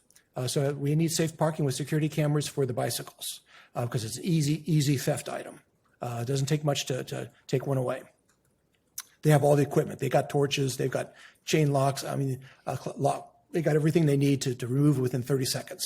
Doesn't matter what lock you have. Okay, so that's just a few things. Let's see, go on. I talked a little bit about the semi-permanencies. We need to be a little bit more expansive in opportunity to allow the public to say, be more creative. Let the artists really come out and say, hey, this is what's possible. Retail stores, I know that Saks on Fifth Avenue, they always have furniture and stuff out in front on their sidewalk, but they still walk by, plenty of space, but they put it out appropriately. And it's amazing how many folks will stop by and look at that, and that seems to be snatched up more quickly than what happens inside the store.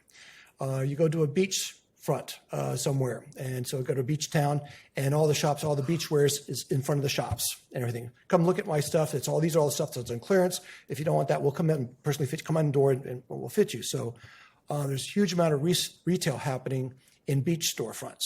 So we haven't learned how to do that here because they all disappeared on us, or we don't have the right space, or that takes two people, one outside to look versus inside. So we need to develop those systems with the businesses. We need to hear more about, can the businesses do that? We need to have more input from the businesses downtown, particularly. Can they manage that better? How could we help them manage that better?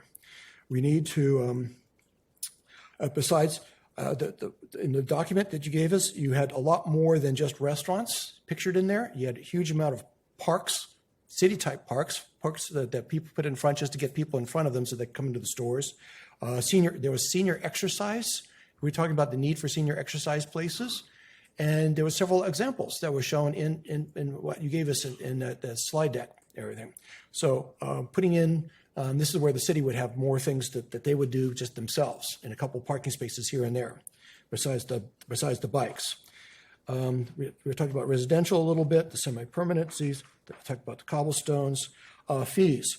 And if we're going to have restaurants that make good money now, both indoors and outdoors, the outdoor space, if they're getting as much business or even more business outdoors than they are indoors business, why are we not renting the space at the same price that the indoor space is worth? So if it's going to be a restaurant making good business, maybe a fee structure, maybe based on type of business or type of square footage that they use. Restaurants are going to be the biggest money makers on using the street, so they should be charged a little bit more than maybe some of the others. So I'd see maybe a different fee structure based on volume of dollars income from that spot also. So a base fee plus so many dollar return on, just like we have the TOT tax somehow. So adding a TOT tax fee on top of a small basic fee might work really well to show financial. So we're not taking all the money from everybody so that we have incentive for folks that are small, you doing something small. But if they're doing a big thing, restaurants, which is $100 a meal for lunch now, is what I've been going to. Lunches sometimes with a couple drinks, the appetizer lunch, they're ending up even lunches now, minimum of $50. And for two people, I'm spending $70 just for lunch and up to $120 for dinners now. So when you have 4 tables out there and you're running through 20 or 30 tables per couple out within a few hours, that's a bunch of money versus someone that has a rack of clothes that they sell maybe 5 items out of there for $20 on their clearance sale. Not fair comparison. So fee structure based on volume of sales that are being done, just like a TOT tax might be looking into, as well as maybe a base price for just square footage being used. Again, just be more creative on things that we could be doing. Ministerial, I think if you set up very generic on safety things, so much banisters for safety, clearance for walking, clearance for parking, no parking big orange ugly things. They have to be in part of the structure architecturally, should be demanded on that. No more of the structures like that for safety. Safety should be included in the design feature. And art needs to be, and they all need to be a little different. So it has to be an art element of some sort at some level, even if it's a very simple bench that's artistically done, not just your standard bench stuck out front. So that has to be included. I talked a little bit about safety as well as for even especially if there's alcohol, and in the future if there's marijuana being allowed on the street, smoking or vaping, because people are vaping now and you can't tell what's in that vaping. So there needs to be some controls on that, so it's not just some huge party that just overspills other places.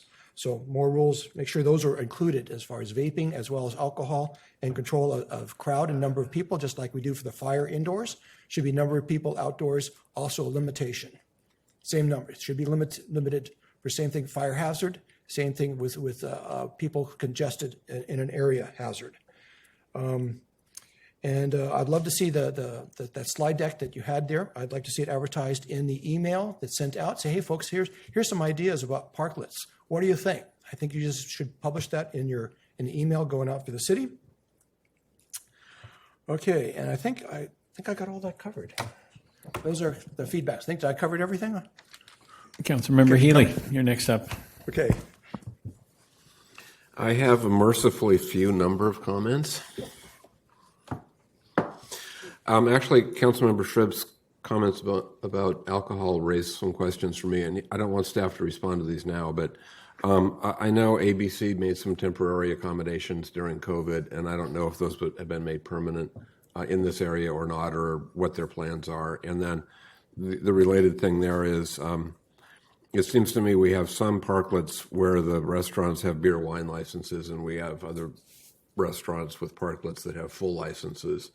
And that might be a distinction that we might want to think about.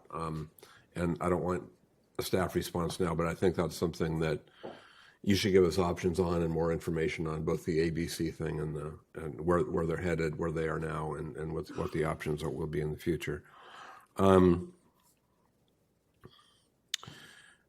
I do think that where we do have parklets, I think they should be located adjacent to or in front of the business that's using them. The one that kind of gave me some heartburn during COVID was the one that was in front of the library, the museum, because that was businesses across the street kind of outsourcing their parking and encouraging jaywalking and creating a problem for our city museum. And then kind of relatedly to that, and this is maybe just implicit, but I think all of the parklets that we have now and all the ones that were being talked about, I think intended, are relate to an existing brick and mortar restaurant or establishment, as opposed to having someone pulling up a food truck or a hot dog cart and then having a parklet to go with that. So if that's not explicit, it should be.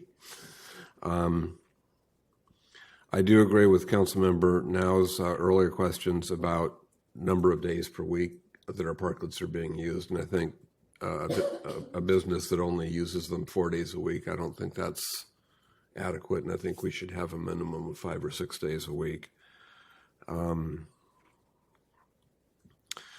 I do think that the program should be ministerial, except where the proposed parklet is either directly adjacent to or within a very few number of feet of an existing residential neighborhood. If that one up on Western had come to us, we might have come to a different conclusion, but that was handled ministerially, and I think that's a teachable moment for us, that we don't want to create that kind of a problem going forward. And there might be, the kind of the driveway impacts or the parking impacts on the adjoining residential neighborhood that I think the neighbors should be entitled to be heard. And then lastly, I do think that Water Street deserves special treatment, and I believe staff was indicating that. And I think especially the segment of Water Street between the Golden Concourse and the Belshaw Bridge should be given special treatment. One of the primary reasons that the bathtubs was not placed there was because it interfered with the ability to have special public events there. And yet now we have a major parklet there that does exactly the same thing. And I'd like to see if that one can be relocated in a way that is less obstructive to public events being held in that space, because I was on the council when we spent all the money on the cobblestones, and John, tell your wife I actually voted no on that. But the intent of that at the time was to allow special events to happen there, and it's never really lived up to its potential, and I'd like to see that happen. And I'll stop there. Thank you. Councilmember Now. To save time, since it is almost 10 o'clock, I'm going to say that I do agree with the other previous council members. The items on safety, being creative, being artistic, Water Street having maybe special privileges because it was designed during the redevelopment days to be an outdoor dining area, but also for these community events. And also the bike thieves are really out in force. Unfortunately, it's a problem in Petaluma, so I agree with the council members. The Smart Station has lockers, and some people don't want to pay for those lockers, so they're locking their bikes up to the bike racks, and they're getting stolen. It's really sad because they jump on the Smart train, they come back to Petaluma, and a lot of the people who come to Petaluma are not from Petaluma. They're coming to enjoy our historic downtown, enjoy open air dining in the theater district, and that redevelopment money and those years that we had it, and we put in cobblestone and eggplanters that always need help being beautiful, but it added the open air dining, and that's one of the things that when I say to someone, I don't want to meet you in a coffee shop, I want to be outside so we can look at Petaluma because that's what I'm meeting you about. Also, we have a wonderful group that comes around and cleans up the sidewalks now. Is it the street committee? Downtown. It's so late, I'm forgetting what they're called. But anyway, it's a wonderful partnership with the city and getting our sidewalks cleaned up. And you would want to eat down there in open air dining. I really don't like the closed off. Some of the, it's in a private area, parking lot, but Hallie's is a great example of open air, but it's also got some shade structures, but it's not closed in on all four sides. So it's really always popular. And so anyway, those are all my comments. I agree with the council. I'm going to save time. Councilmember Posake. Thanks. I agree with Councilmember Barnacle with use of the terms flexibility and creativeness and stuff. You know, I really think I like to see as few rules as possible to limit stuff. Location everywhere eventually. Density. I like some of the stuff in the LA document that has to do with I think things like before you go to the city, you have the approval of your 4 closest neighbors, something like that, whether it's residential or whether it's downtown. I mean, it seems like that's going to save difficulty later on. And maybe even the density goes that you talk to the 2 closest other existing parklets and see how they feel about another one between them. I don't keep the permits as simply as possible. The fees I would use to, really put the fee price up on someone that wants a totally private parklet, or if you will, a restaurant that wants it to be private. I'm not sure how to keep it simple and price it other than that. The fees, I mean, certainly less than $1,000 for one that's got some public benefit, and maybe going above that beyond. 3 to 6 month transition period. Let's see. I think the design rules, really, you can't infringe on the automobile lane that's right there, and you can't infringe on the sidewalk to keep people who have disabilities and such from getting where they need to go.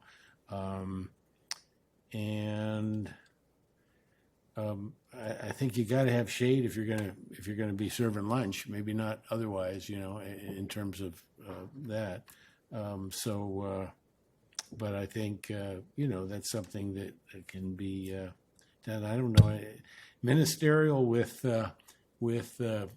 good attention paid to the neighbors. Thank you.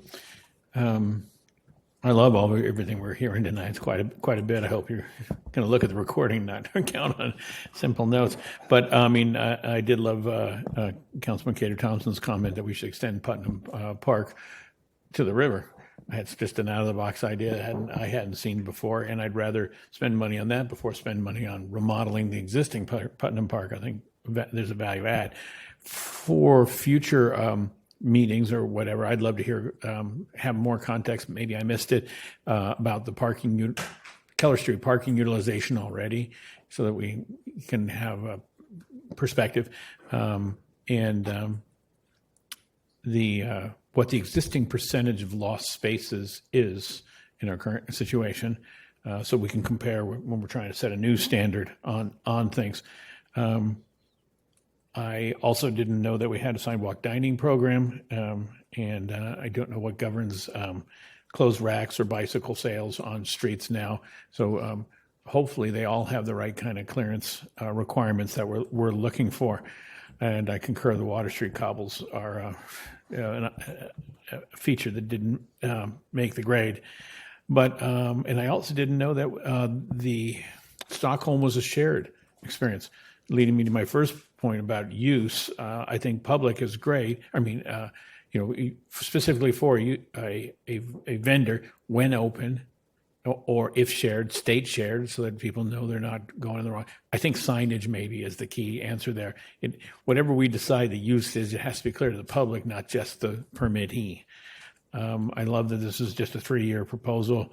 I'm okay with being all over, starting with the downtown bid, but it worries me when we get into a situation like Ray's. There has to be some sort of a it's not turning out like we wanted to review period, where we can go back and look at that. And when I said pop-up, I really like the ideas of pop-up, but I meant that more in the term of a temporary, that or seasonal from an existing brick and mortar frontage. It was not. Did not have to do with inviting new vendors in, like a truck or like an independent stand. I really worry that permitting will be challenging. I want staff to have everything they need to detail what's a good material, figure out what's safe and not safe. Those are material safety. Things sticking out in the lane, sticking out on the sidewalk, not the safety car hits it thing. And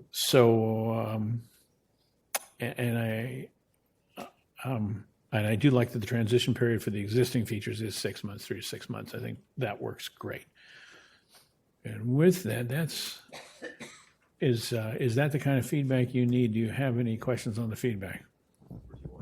Or do you want any more? So with that head nod, I want to thank staff for all the work that goes into this. I know it's tricky doing this much public involvement and competing interest, if you will. And I'd like to invite Councilmember Barnacle to have a comment here. One final thought. As we head into the rainy season, if the parklets on Water Street are not going to be used and they're just like going to be walled up and used for storage, I think that they should be removed at that point. Thank you. I concur with non-utilization should be a big factor, and I concur with Councilman Healy that 5 days is kind of our minimum level. You shouldn't have a parklet if you aren't there 5 days. But it can be public use, right? I think if a business has it, the business should have activity 5 days. Okay. I don't know that I agree with that, but something for us to consider. Councilman Cater Thompson. I'll comment on that because, that's when you can utilize it, for public space. So you can actually utilize it for both. So we just need to look a little bit broader because, the one I really dislike is on Petaluma Boulevard, the one at Della Fattoria. It's just ugly. It's not used. And I will say, sometimes I question, is the boulevard the right place, to put multiple parklets? It's different than other 4th and Kentucky Street and Foundry Wharf and other areas. So I Yeah, think but safety I'm is okay something in the we middle really of- need to look at also. I'm okay with in the middle of winter, the Water Street, if we pick up the Water Street ones and don't have them, they're not going to be for public use in the middle of winter much to anyways. And so, good. Hey, great discussion. Thank you very much. That closes that item. Moves us to our last item of the evening, which is a resolution to approve the proposed project list for fiscal year 2024-25 by SB1, the Road Repair and Accountability Act of 2017. There'll be a little minute to switch teams at the podium here.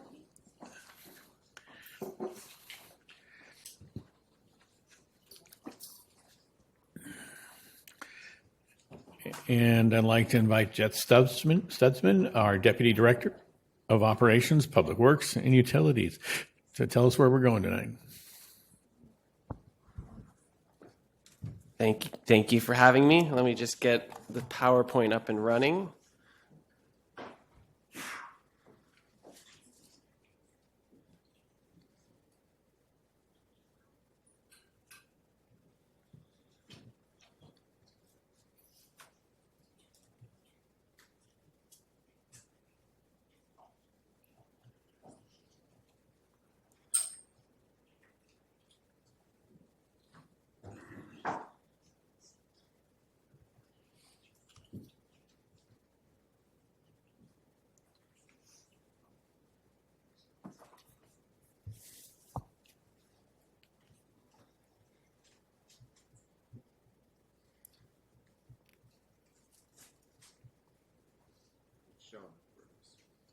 Is it? It's not showing.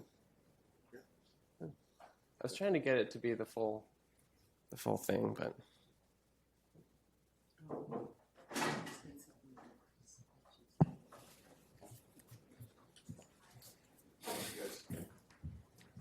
Jeff, are you clicking presentation mode? If you just hit that one, right?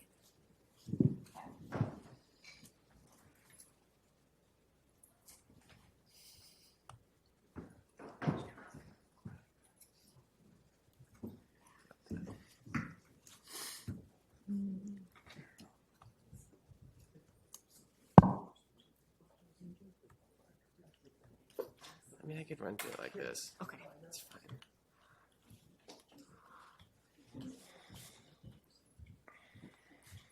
All right. Sorry about that. So tonight we have a presentation on SB1, a proposed project list. So I'll just run through some of our slides. So typically when we review the SB1 project list, we go through a high-level overview of our paving project, of our paving program, and we talk about the background and how we got to where we are. The Pavement Condition Index, also known as PCI, is a report card that we use for our roads. It is used to indicate the condition of our roadway pavement, 0 indicating a poor, failed road, and 100 being a brand new paved road. Each road has its own PCI, and the citywide PCI is an average of all those road segments combined. This is going to be fun.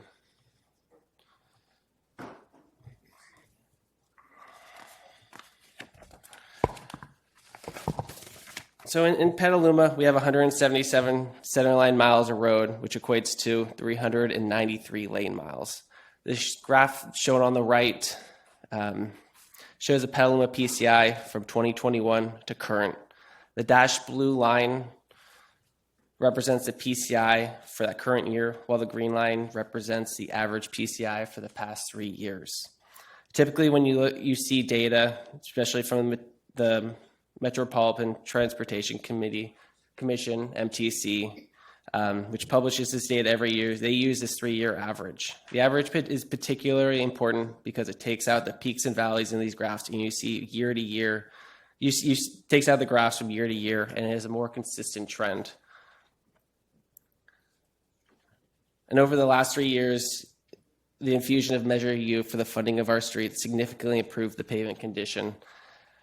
With the funding And with that funding, we've been able to push our year average from 45 to 52, a 7-point increase. And that graph really shows kind of that upward trajectory that we've had since the Measure U inception.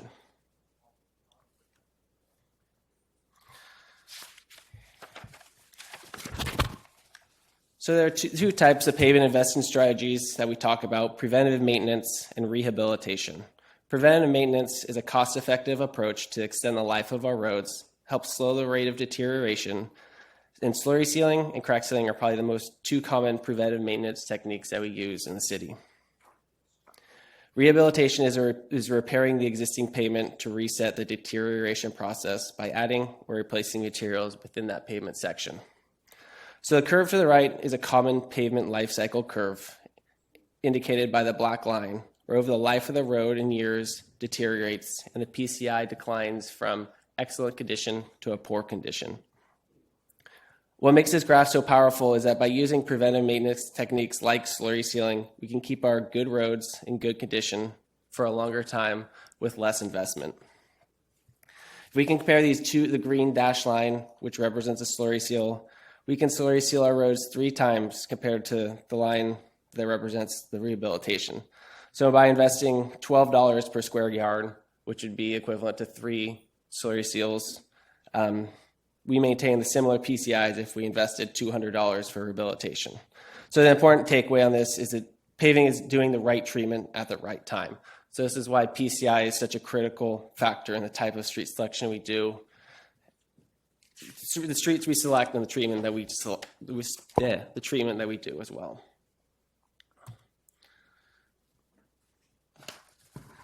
So when we look at our current plan, we currently have Maria Drive in construction, Rainier Avenue and Howard Street in 2025, Caulfield Lane, St. Francis, and D Street in 2026, and Casa Grande and Webster in 27.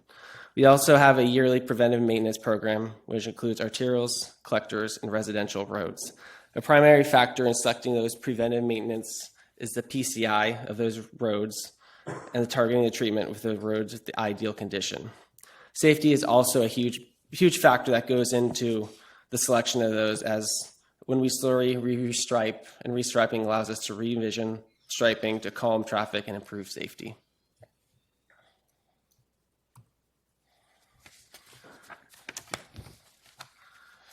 To kind of show you where we've been and where we're going, we currently have completed 16 miles. We are completed or completing 16 miles of bikeway improvements. 6.4 miles have been completed with North McDowell, Garfield Drive, and Petaluma Boulevard South. And another 9.8 miles are coming with upcoming paving projects, traffic calming projects, as well as future quick build projects.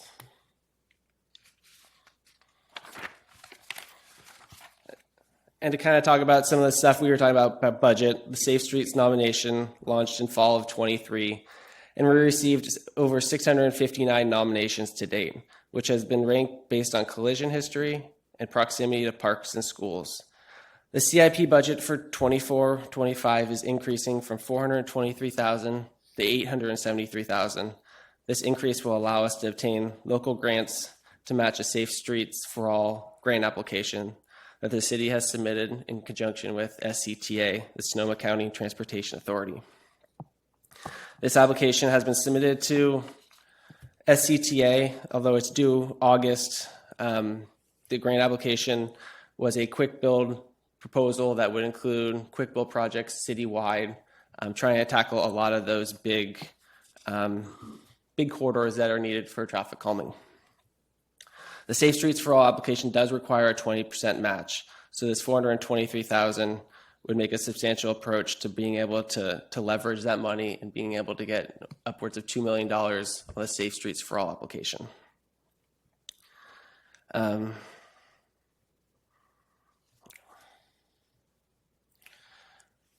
finally, kind of what gets us here tonight is tonight's resolution is to improve the project list for fiscal year 24-25 funded by SB1, the Road Repair and Accountability Act of 2017. In an effort to promote accountability and transparency, cities must submit a proposed project list adopted by their council and submitted to California Transportation Committee, the CTC, by July 1st of each year. The proposed project list for next year includes Maria Drive, Howard Street, Rainier Avenue, and a pavement preservation project, which includes various streets. The estimated funds for next fiscal year that would come from SB1 is approximately $1.5 million. And that is the quick overview of kind of our update to our paving and the SB1 list. And I bring it back to the council for any questions, comments. And we also have Bjorn on the line as well if there's additional questions too. Councilmember Cater Thompson. I have a question. First of all, I'm really glad that Rainier is going to be completed. People have warmed up to it and recognize the value because of its safety, but we're also going to get the purple pipe down past McDowell. Is Caulfield going to be on this list someday? What's the process or what's... Caulfield is set for 2026. It is a grant funded project, Okay. so we are getting funds to that, and that will be Caulfield from Payran to Eli. Can you roll that slide back again so we can all see what's in this?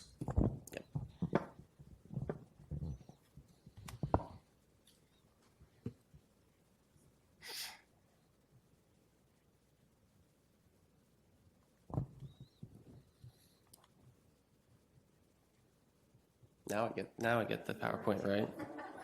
Kind of a day late and a dollar short, but we got it, I guess. Okay, great, thank you. You're welcome. How about Washington Street on the west side of the overcrossing? I mean, it is really in poor shape, and I realize that's Caltrans, but when's Caltrans going to come to the table? We just got the plans for the consultant last week, so we hope to submit for the Caltrans encroachment permit hopefully next week if all goes well. And the plan is to do that as a change order to the Maria project. So it will be done this year, just kind of contingent on. And is it just that one section? Right now, just that section from where the concrete ends through the intersection. Fantastic. People will be very happy to hear that. That's it. Oh, I do have a question on Rainier and Maria Drive. I had mentioned possible looking at doing a roundabout because you're seeing, a lot of tire marks on the roads. And so why it's being done, could you look at that and see if it's a possibility to do something so that doesn't continue? Yeah, no, we are currently looking at a roundabout. It's just a matter of trying to fit a roundabout in that intersection. I think my biggest concern is curb ramps and trying to be able to get pedestrians safely across the road with a roundabout. It's just kind of hard to fit a roundabout design into an existing scenario, but it would help with a lot of the issues we have on Rainier. Obviously the multi-lane, the truck traffic that shouldn't be there. So it could be a good fit. And I know that I asked this multiple times, but I do it because I want you to make sure you hear. Thanks. Yeah. Councilmember Barnacle. Thanks. All these streets make sense. The one that I don't see on here is Western. And we are working on that. These were the ones that we're currently have in the works. So as we know that one's out there, we're going to start looking at that as we start to build out that 5-year plan. But it is on the list to look at. Great, thanks. I happen to notice that sometimes you refer to fiscal year, sometimes you refer to year. Is there a distinction in your mind? It's hard with construction. So for me personally, I try to use construction years of when it's going to be calendar year. Yeah, when it's going to be constructed, because half the time you get projects that are built, start work in April, which is part, and then ends in late. So you cover it, and sometimes it's confusing. So we can assume these to be calendar. Correct. That'd be great. Vice Mayor Shribs. Okay, on the you have a color chart of the quality of the roads. And maybe just leave it with this one here. And just as two questions sort of like related here. Do we have a map of the city roads by these colors? so that we can particularly look at comparison of road quality versus maybe the economics of each, so that we make sure we're serving our folks that have been disadvantaged. So do we have a map like that we could actually analyze? Yes. So as part of MTCs, the Metropolitan Transportation Commission, they are the ones who do the PCI kind of audit. So they come every 2 years and revisit, check the streets, and come up with the new numbers and go through the process that puts all that into Street Saver. So we have all that data. So when we look at, say, a PCI map of the city, it's going to show, it may not be exactly those colors, but it'll show green being like a road between, say, 100 and 80. It'll show roads that are failed, that are maybe a different number in a different color. So we can provide that map that shows the colors of the streets as it relates to PCI. Being on the east side and essentially like San Fernando layout, mostly residential. So we have all these residential roads now that are different ages, some that were built in the 70s all the way through the 90s, even to 2010s for the new areas. So when I walk around or anything, talk to folks, it's always about my street. When are you going to do my street? So is there, with that map that was there as far as showing the quality of each of the residential roads, so who might be getting serviced first, and make sure we're taking care of the folks that have maybe disadvantaged, higher priority. And then the second part of that, if a neighborhood, like off of Maria Drive, there's a couple roads that are actually all cracked up and breaking up. They said, well, if there was a way that that neighborhood could form as a unit and say, oh, okay, just like we apply to the state for, okay, we've put in 10% of the money, you give us 90% of the money, and we do some work. Could a population on a residential street say, we'll come up with 10% of the money ourselves, we're applying for a grant from you to do our street next, can you do ours next, please? Could a neighborhood go do that? Eric? I don't think so. Yeah, that definitely. I'm sorry, could you repeat that last bit for me, Councilman? Okay, just like the city applies for grants and say, we're going to put up 10 or 20% of the monies and go get a grant from the state, could a residential street get together and say, we'll come up with 10 or 20% of this money and we'll charge ourselves just like we do with the LADs, and then please do our street next and apply for a grant to the city to put their street up and saying, we're willing to pay for it if you guys do it. So there's a number of complications that raises. It would depend on the street in part. What I want to contrast in that idea with, say, landscape and lighting assessment districts is those are the districts are what are called special benefit districts, meaning that they self-assess to pay the cost of public improvements that benefit their property sort of specially and uniquely, and as opposed to others in the city.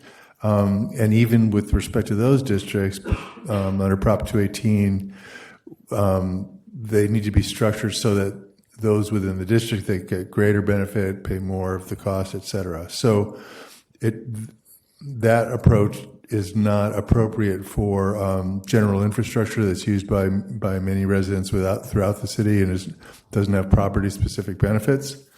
And I mean,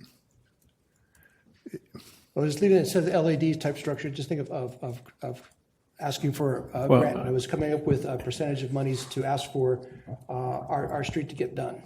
I'd say it parallels to the underground utility districts more. Yeah. Where in underground utility, if you have a special benefit, you want the power down on your street, you can form a local district and you can do that thing. You don't get granting because it doesn't have public priority, doesn't have public benefit. So that in an engineer's report on that would say this value is low for city monies. And city monies are any grant monies from outside of the city is city monies, not direct to a singular street. So and then that doesn't even begin to get into the political equity kind of discussion. People who have money get to the front of the line. I think you're moving to a real toxic level here.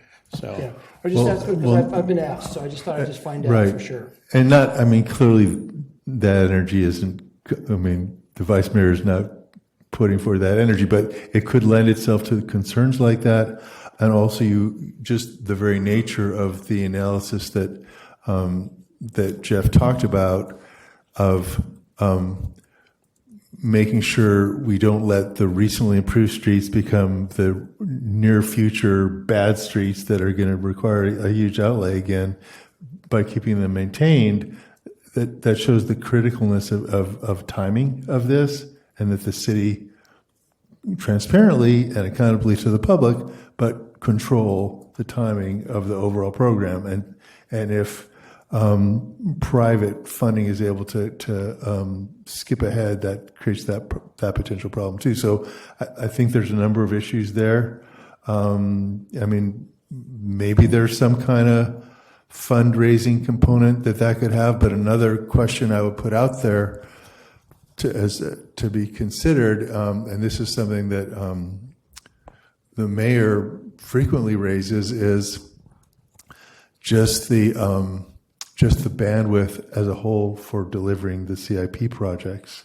It's already strained, even with all the added staff positions we have.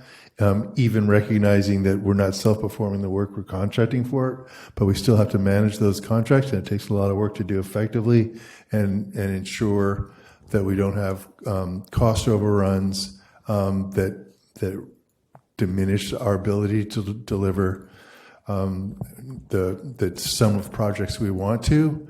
So those are some other. There's a number of factors that question implicates. Right. There's because I know my relatives that live maybe out in the country that have the private roads, because there's a group of folks that have a private road and they have to maintain it themselves and take care of it themselves, put all the money together themselves. Yes. So they can do that out in the country in some places.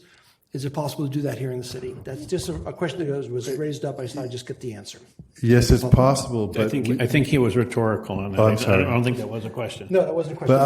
But I'll just quickly raise, I know it's late and we're all tired, but we have had and still do have problems in the city resulting from public improvements that are privately funded and were to be privately maintained, because that has to be secured adequately. And when they fail, or when there's some transactional flaw or something like we've had in some of the past ones, not that we do those in the present, it's a problem. It's a problem maintaining those facilities. It's a problem of cost impacts. It can be safety problems, et cetera. So that is really a model that's really something that Petaluma relied on pre-Measure U, when it didn't have the same full-service city commitment and resources that it has now. There are a lot of problems that can come from privately funded public facilities. Good. I just want to know I can tell my neighbors not to go there. Any other questions? Councilmember Now. Thank you, Jeff, for your report and the definition of where our streets are and when we're going to see them fixed. My concern is there are some streets, like in my district, that are down to loose gravel in front of schools, which are also bike routes, and you can only patch them so many times before they're just disintegrating. And St. Francis cannot wait for 2026. It's loose gravel right in front of the school, and it goes from McDowell all the way down past Caulfield, St. Francis. It's Alligator. It's just going to continue disintegrating. It cannot do another winter and be safe for students. And that's my biggest concern in my district. Downtown, I have big concerns. If we want people to walk from a long distance because there's no parking downtown to the downtown, the Kentucky Street, Keller Street, those streets are all Alligator. They're all chipping away on the edges, and it's not safe. Someone's going to break an ankle, and it's going to come back to the city. So I'm really concerned about some of these that are not on the list, and some of them that are on the list for 2026 in front of a school. Okay. Councilmember Healy? Thank you. So to follow on Councilmember Now's comments, I share her concerns about the section of St. Francis in front of Miwok Elementary. It's beyond bad. And I was wondering if staff could tell us what the PCI index for that road segment is, please. I don't know the PCI exactly off the top of my head. It's something I could look up and get to you tomorrow for sure. Well, I'd like to have that information before we vote on this. And my related question is, what are the PCI indexes for the 5 road segments that are specifically called out in Exhibit A? If staff can't provide that information tonight, I think we should continue this item because I think Councilmember Now raises a very valid point. Does that sound like something you can pull out of your hat right now? I don't. Yes. While you're fishing for that, I'll make one other comment that I love the GIS tool. You can put in an algorithm for all of the things the staff has looked for and color code all your mapping. According to that, PCI is one important color coding mapping, but that's not what I would show the public. I would show the public that, and also whatever the matrix is that you decide, the algorithm is, you decide priority paving. So school proximity should factor in. And so there's other factors that staff takes into account to create the priority on it. And we can ask for that color coding map. And that's the priority. While PCI can be dramatic and you can have a 0 on a cul-de-sac, a 0 on a thoroughfare would be more impactful. So having the algorithm include car count, traffic count, that kind of thing, the zeros would separate and one would be a higher ranked 0 than the other for repair. Not that I want to see another map with color coding because it gets blurring at some point. But I think, Jeff, we'll give you a minute for that and we'll go to public comment while you're there. And sorry, Mayor, excuse me, if I may, on Zoom here. Please. Go ahead. Bjorn Wietenberg, transportation planner on Zoom. Just to add to that, around the timing of these projects, a major driver for us to try to maximize our funding for these paving projects is that coordination piece with upcoming utility projects. So to your point, it's not just about PCI. Of course, PCI is a primary factor that's taken into consideration. But when it comes to the actual timing of the paving projects, a lot of times we're looking for those opportunities to pair these with upcoming utility projects and closely coordinating with our water and sewer projects, because those are able to deliver additional funds to these projects. In the case of St. Francis, I can tell you that the opportunity there comes through we have an upcoming water services replacement project on St. Francis that was included in the proposed budget.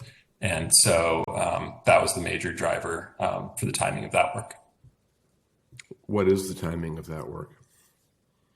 I believe they have the water services showing in fiscal year ending 26.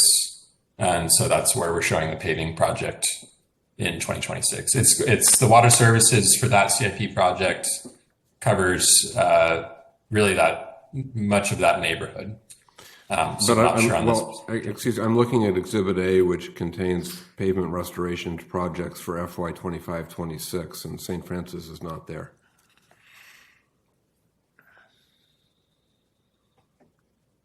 That may have been an oversight. I'm not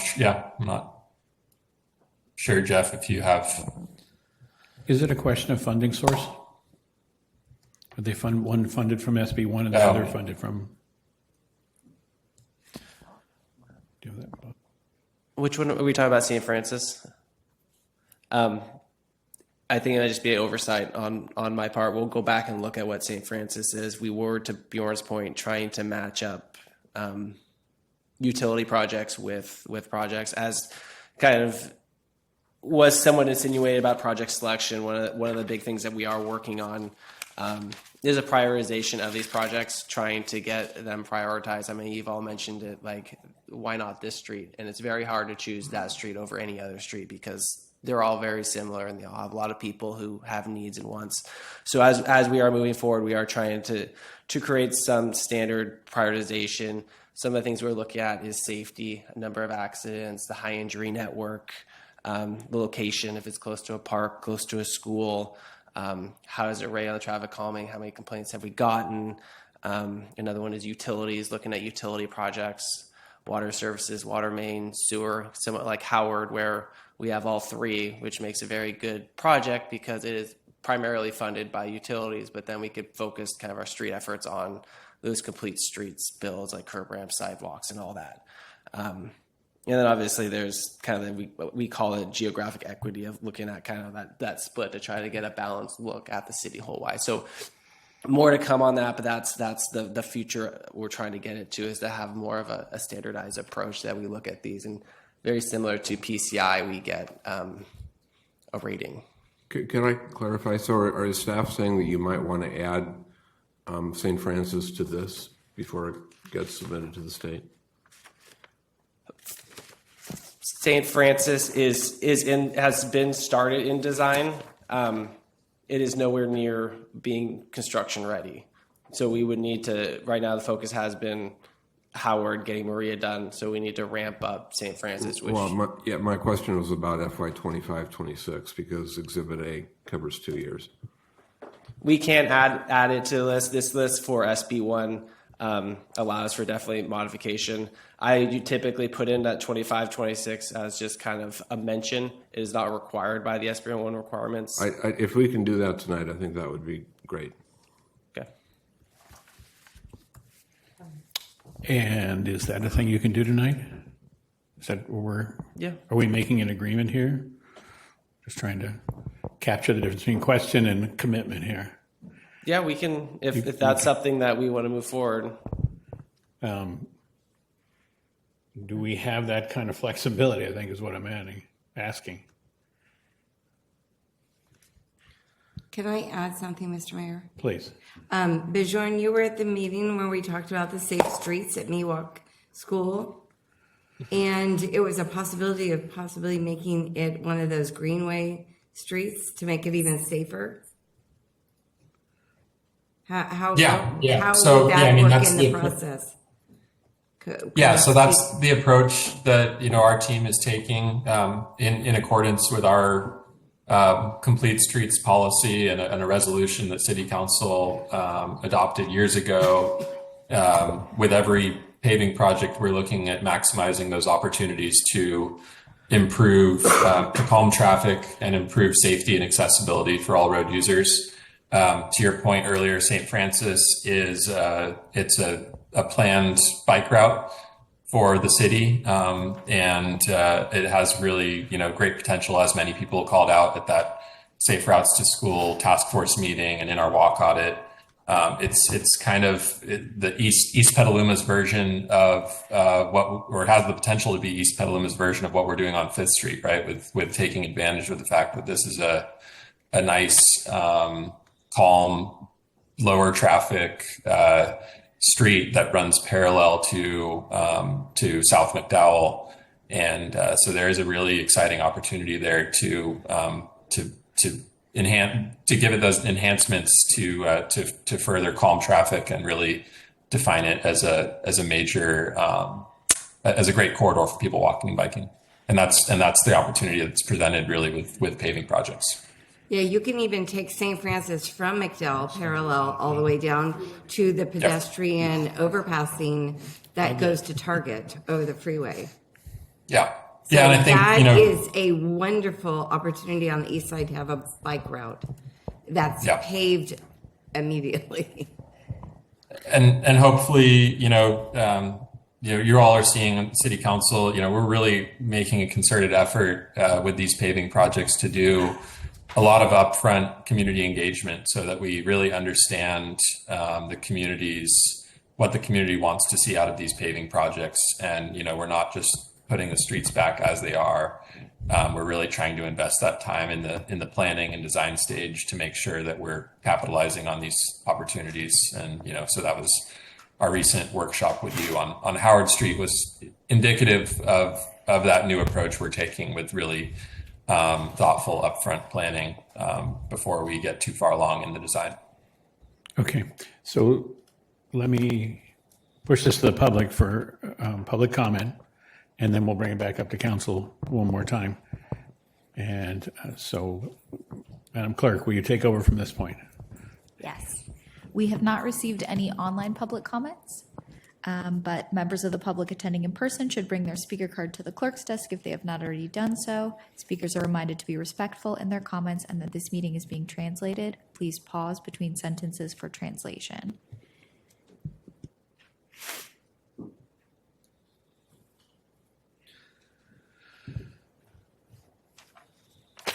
We have one card, so step right up, Wayne Ekstrom. Good evening, Council. I'll try to make this short. I've heard a lot of stuff about road repairs and stuff, and it has been important. Since like 2004, I've heard that we've had probably the worst streets, probably in California. It's getting better as we go. My concern is that, you know, with these new projects that we're going through, I haven't heard any information as far as truck travel. It used to be from Petaluma South across D Street, used to be our truck transit route for the city, which would deliver all the goods. With all this new construction, you're going to have a lot more of these heavy-duty trucks, and it seems like we're going to be in a perpetual state of construction. And what are we doing as far as where our truck routes are going to be routed through the city? To as far as are they going to be a thicker substrate for the heavier trucks, because the trucks are getting a lot larger and you're carrying more materials through the city. So I was just hoping that as you guys are redeveloping in the city, at least you keep in mind that we do need to have our truck routes that aren't going through our residential areas. Thank you. Thank you very much. That was our only speaker for tonight, and that closes public speaking for tonight. I will say, Wayne, not exactly on what we're trying to sort, so it's probably not going to get an answer tonight, but I'm sure it's part of what we factor in for all of our road design issues. And bringing it back to council, Councilman Cater Thompson. Well, I just want to comment about the truck. Through the general plan, we're looking at the truck routes. And I do believe that when major arterial roads are done, that they are done differently than within the neighborhoods. So is that correct? I don't have an answer. Is that, do you look at the arterials differently than you do neighborhood streets as far as the thickness of the product? Yeah, How it's so packed down? Not to get into kind of the technical terms, but when you talk about road design, pavement design, you talk about the traffic index. So that's the number of vehicles that are on the road, what size trucks. Typically, I would say a couple of years ago, it was really dictated by the number of large trucks. So if you have a lot of semis, that's going to be your largest loading point, what you design for. What we're starting to see now is electric buses are the ones that really dictate roads, because they are obviously a smaller frame, less wheels, but just as heavy as a semi. So that's kind of what you design for. And I think as you guys see, we're doing a lot more full depth reclamation. So we're creating a solid base and building up from that, trying to design for a 20-year life with those trucks in mind. So kind of future building it for the most part. And then just going off St. Francis and then, like to the Target overcrossing, is McGregor, I think it is, when Maria Drive stops and you go across McDowell. Is that on a plan to be done? Because it would be really nice to kind of tie that into St. Francis going to the Target overcrossing. It's something that we'll look at when we start looking into, we are looking, I don't say we're going to start, we are looking into building that 5-year plan, and we hope to bring that complete plan to you guys soon as we work. I know Bjorn's been working on improvements on that stretch, looking at as we build out Maria, the potential for like a class 4 bike lane that could connect, because obviously that is a important connector from even like Safeway down to the overcrossing across the freeway. So it does rank well in that sense of being a very active transportation route. Yeah, I mean, that's going to be great, connecting St. Francis, so everything is interconnecting. I like that very much. Vice Mayor Shribs? Yeah, I would go ahead and support staff. You've done a huge amount of work and research, and you've got all the numbers there with the priorities, and you have your analogs to work on that. So I'm going to trust you guys to set the priorities as what streets need to be done first. St. Francis is on the list. If we start, as council members, start nominating our streets that we want done, pushed up, there's plenty more I would push up also. There's other things. We're about to spend $4 million to buy Bounty Farm, and that road is completely dirt. So why don't we nominate that or other streets? So I would trust the staff to come up with the best priorities, and we'll just go with that. Thank you very much. Councilman Healy? So I think staff has actually offered to add St. Francis to Exhibit A for FY 25-26. So that would be my motion to approve this with that one modification. Okay, is staff in agreement that that's a competent thing? And So I can also share those PCIs if you're interested. I will just say the way that PCIs are measured is unique because it's not a whole street segment. So if we have one segment, it could be broken up into multiple segments as they look at it. So for St. Francis, it ranged, obviously a long stretch, but we're looking like PCI 15, 28 to 40. So over that stretch, obviously. And at some point, as you get down below 20, you're starting to really pull hairs on it. Are we, we're running into the evening here. Do you need the PCIs, or are you content with the motion as is? I think the fact that staff is willing to accommodate this, we're good to go. Okay, and do we have a second? I'll second that. I'm very happy. Wonderful. And may we have a roll call vote? Barnacle, Aye. Gator Thompson, Yes. Healy, Yes. Now, Yes. Posake, Yes. Shribs, Yes. McDonald. Yes. Motion carries. Thank you. And with that, thank you very much for staying to bat last tonight, and great presentation. We are adjourned. Thank you.